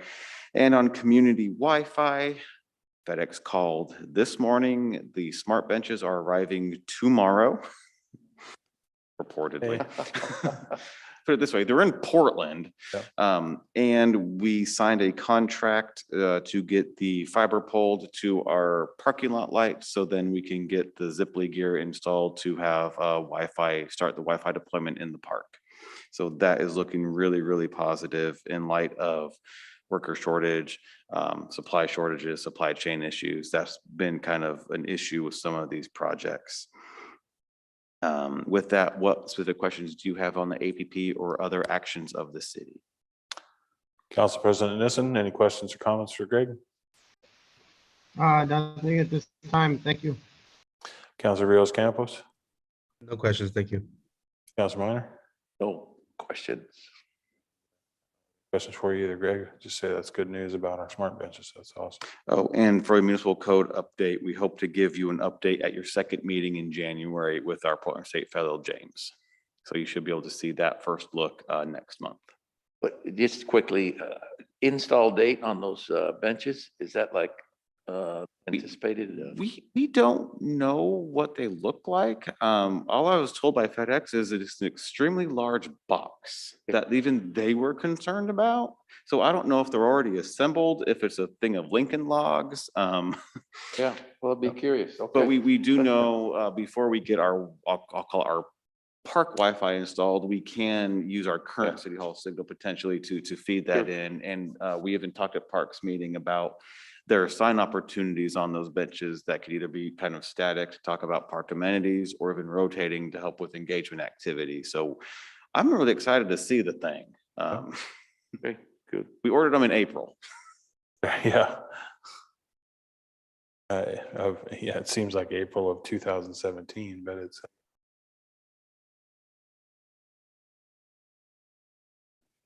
Happy holidays to you all. Well, certainly to you too and your family. And Jeff, do you have a city attorney's report? I'd like to congratulate Seth on his new daughter and wish him well. And just to note for both Seth and for Councilor Minor, that my sister was born on December 7th. My dad wanted to call her Pearl, but my mother put her foot down. For which he is profoundly grateful. Jeff, my dad, I think, lost a fifth of whiskey because I wasn't born on the 7th. That's the story goes in our family anyway. Oh, that's much more tragic. That's all I have, Mr. Mayor. All right, thank you, Jeff. And anyone on council want to make a report on any recent activities?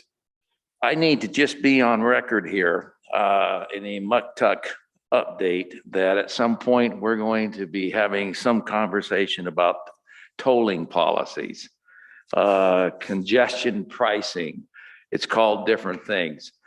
But in Muck Tuck, and as a member there, we've all made it a commitment to get our city councils, not experts in it, but at least up to speed. So we'll be doing, I'm not doing it, but you'll be getting some more information.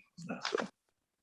We getting all of the how to avoid I-205 routes home from various job and recreation opportunities, I suppose. All right. Mr. Mayor, I would like to share that tomorrow is the 11th annual Las Posadas.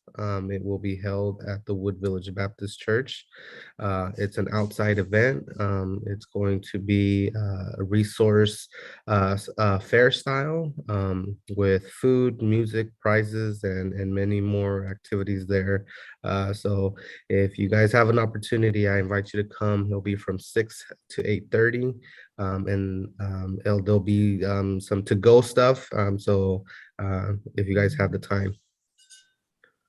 And we are helping support that through our partnership with Play East with glow stick necklace thingies. We were going to get the light stick whistle combo, but we actually wasn't available. So we through our partnership with Play East, we're helping support Las Posadas again this year. And Em, any reminders you want to make about tomorrow? In terms of when you want volunteers to be here or? Oh, yes, the food I know drive. So tomorrow is the holiday drive. Same time, staff report at 8 o'clock. And then volunteers will report at 8:30. And for you, for deliveries between 1. Yep, photo op 1 o'clock with Walmart. Hope to see anybody that can make it out then tomorrow. And if there's nothing else, I think we can go ahead and adjourn. Good night, all. Good night, Jeff. Good night. Good night, Thank you, see everybody, everyone. and happy holidays to you all. Happy holidays. Good night. Happy holidays.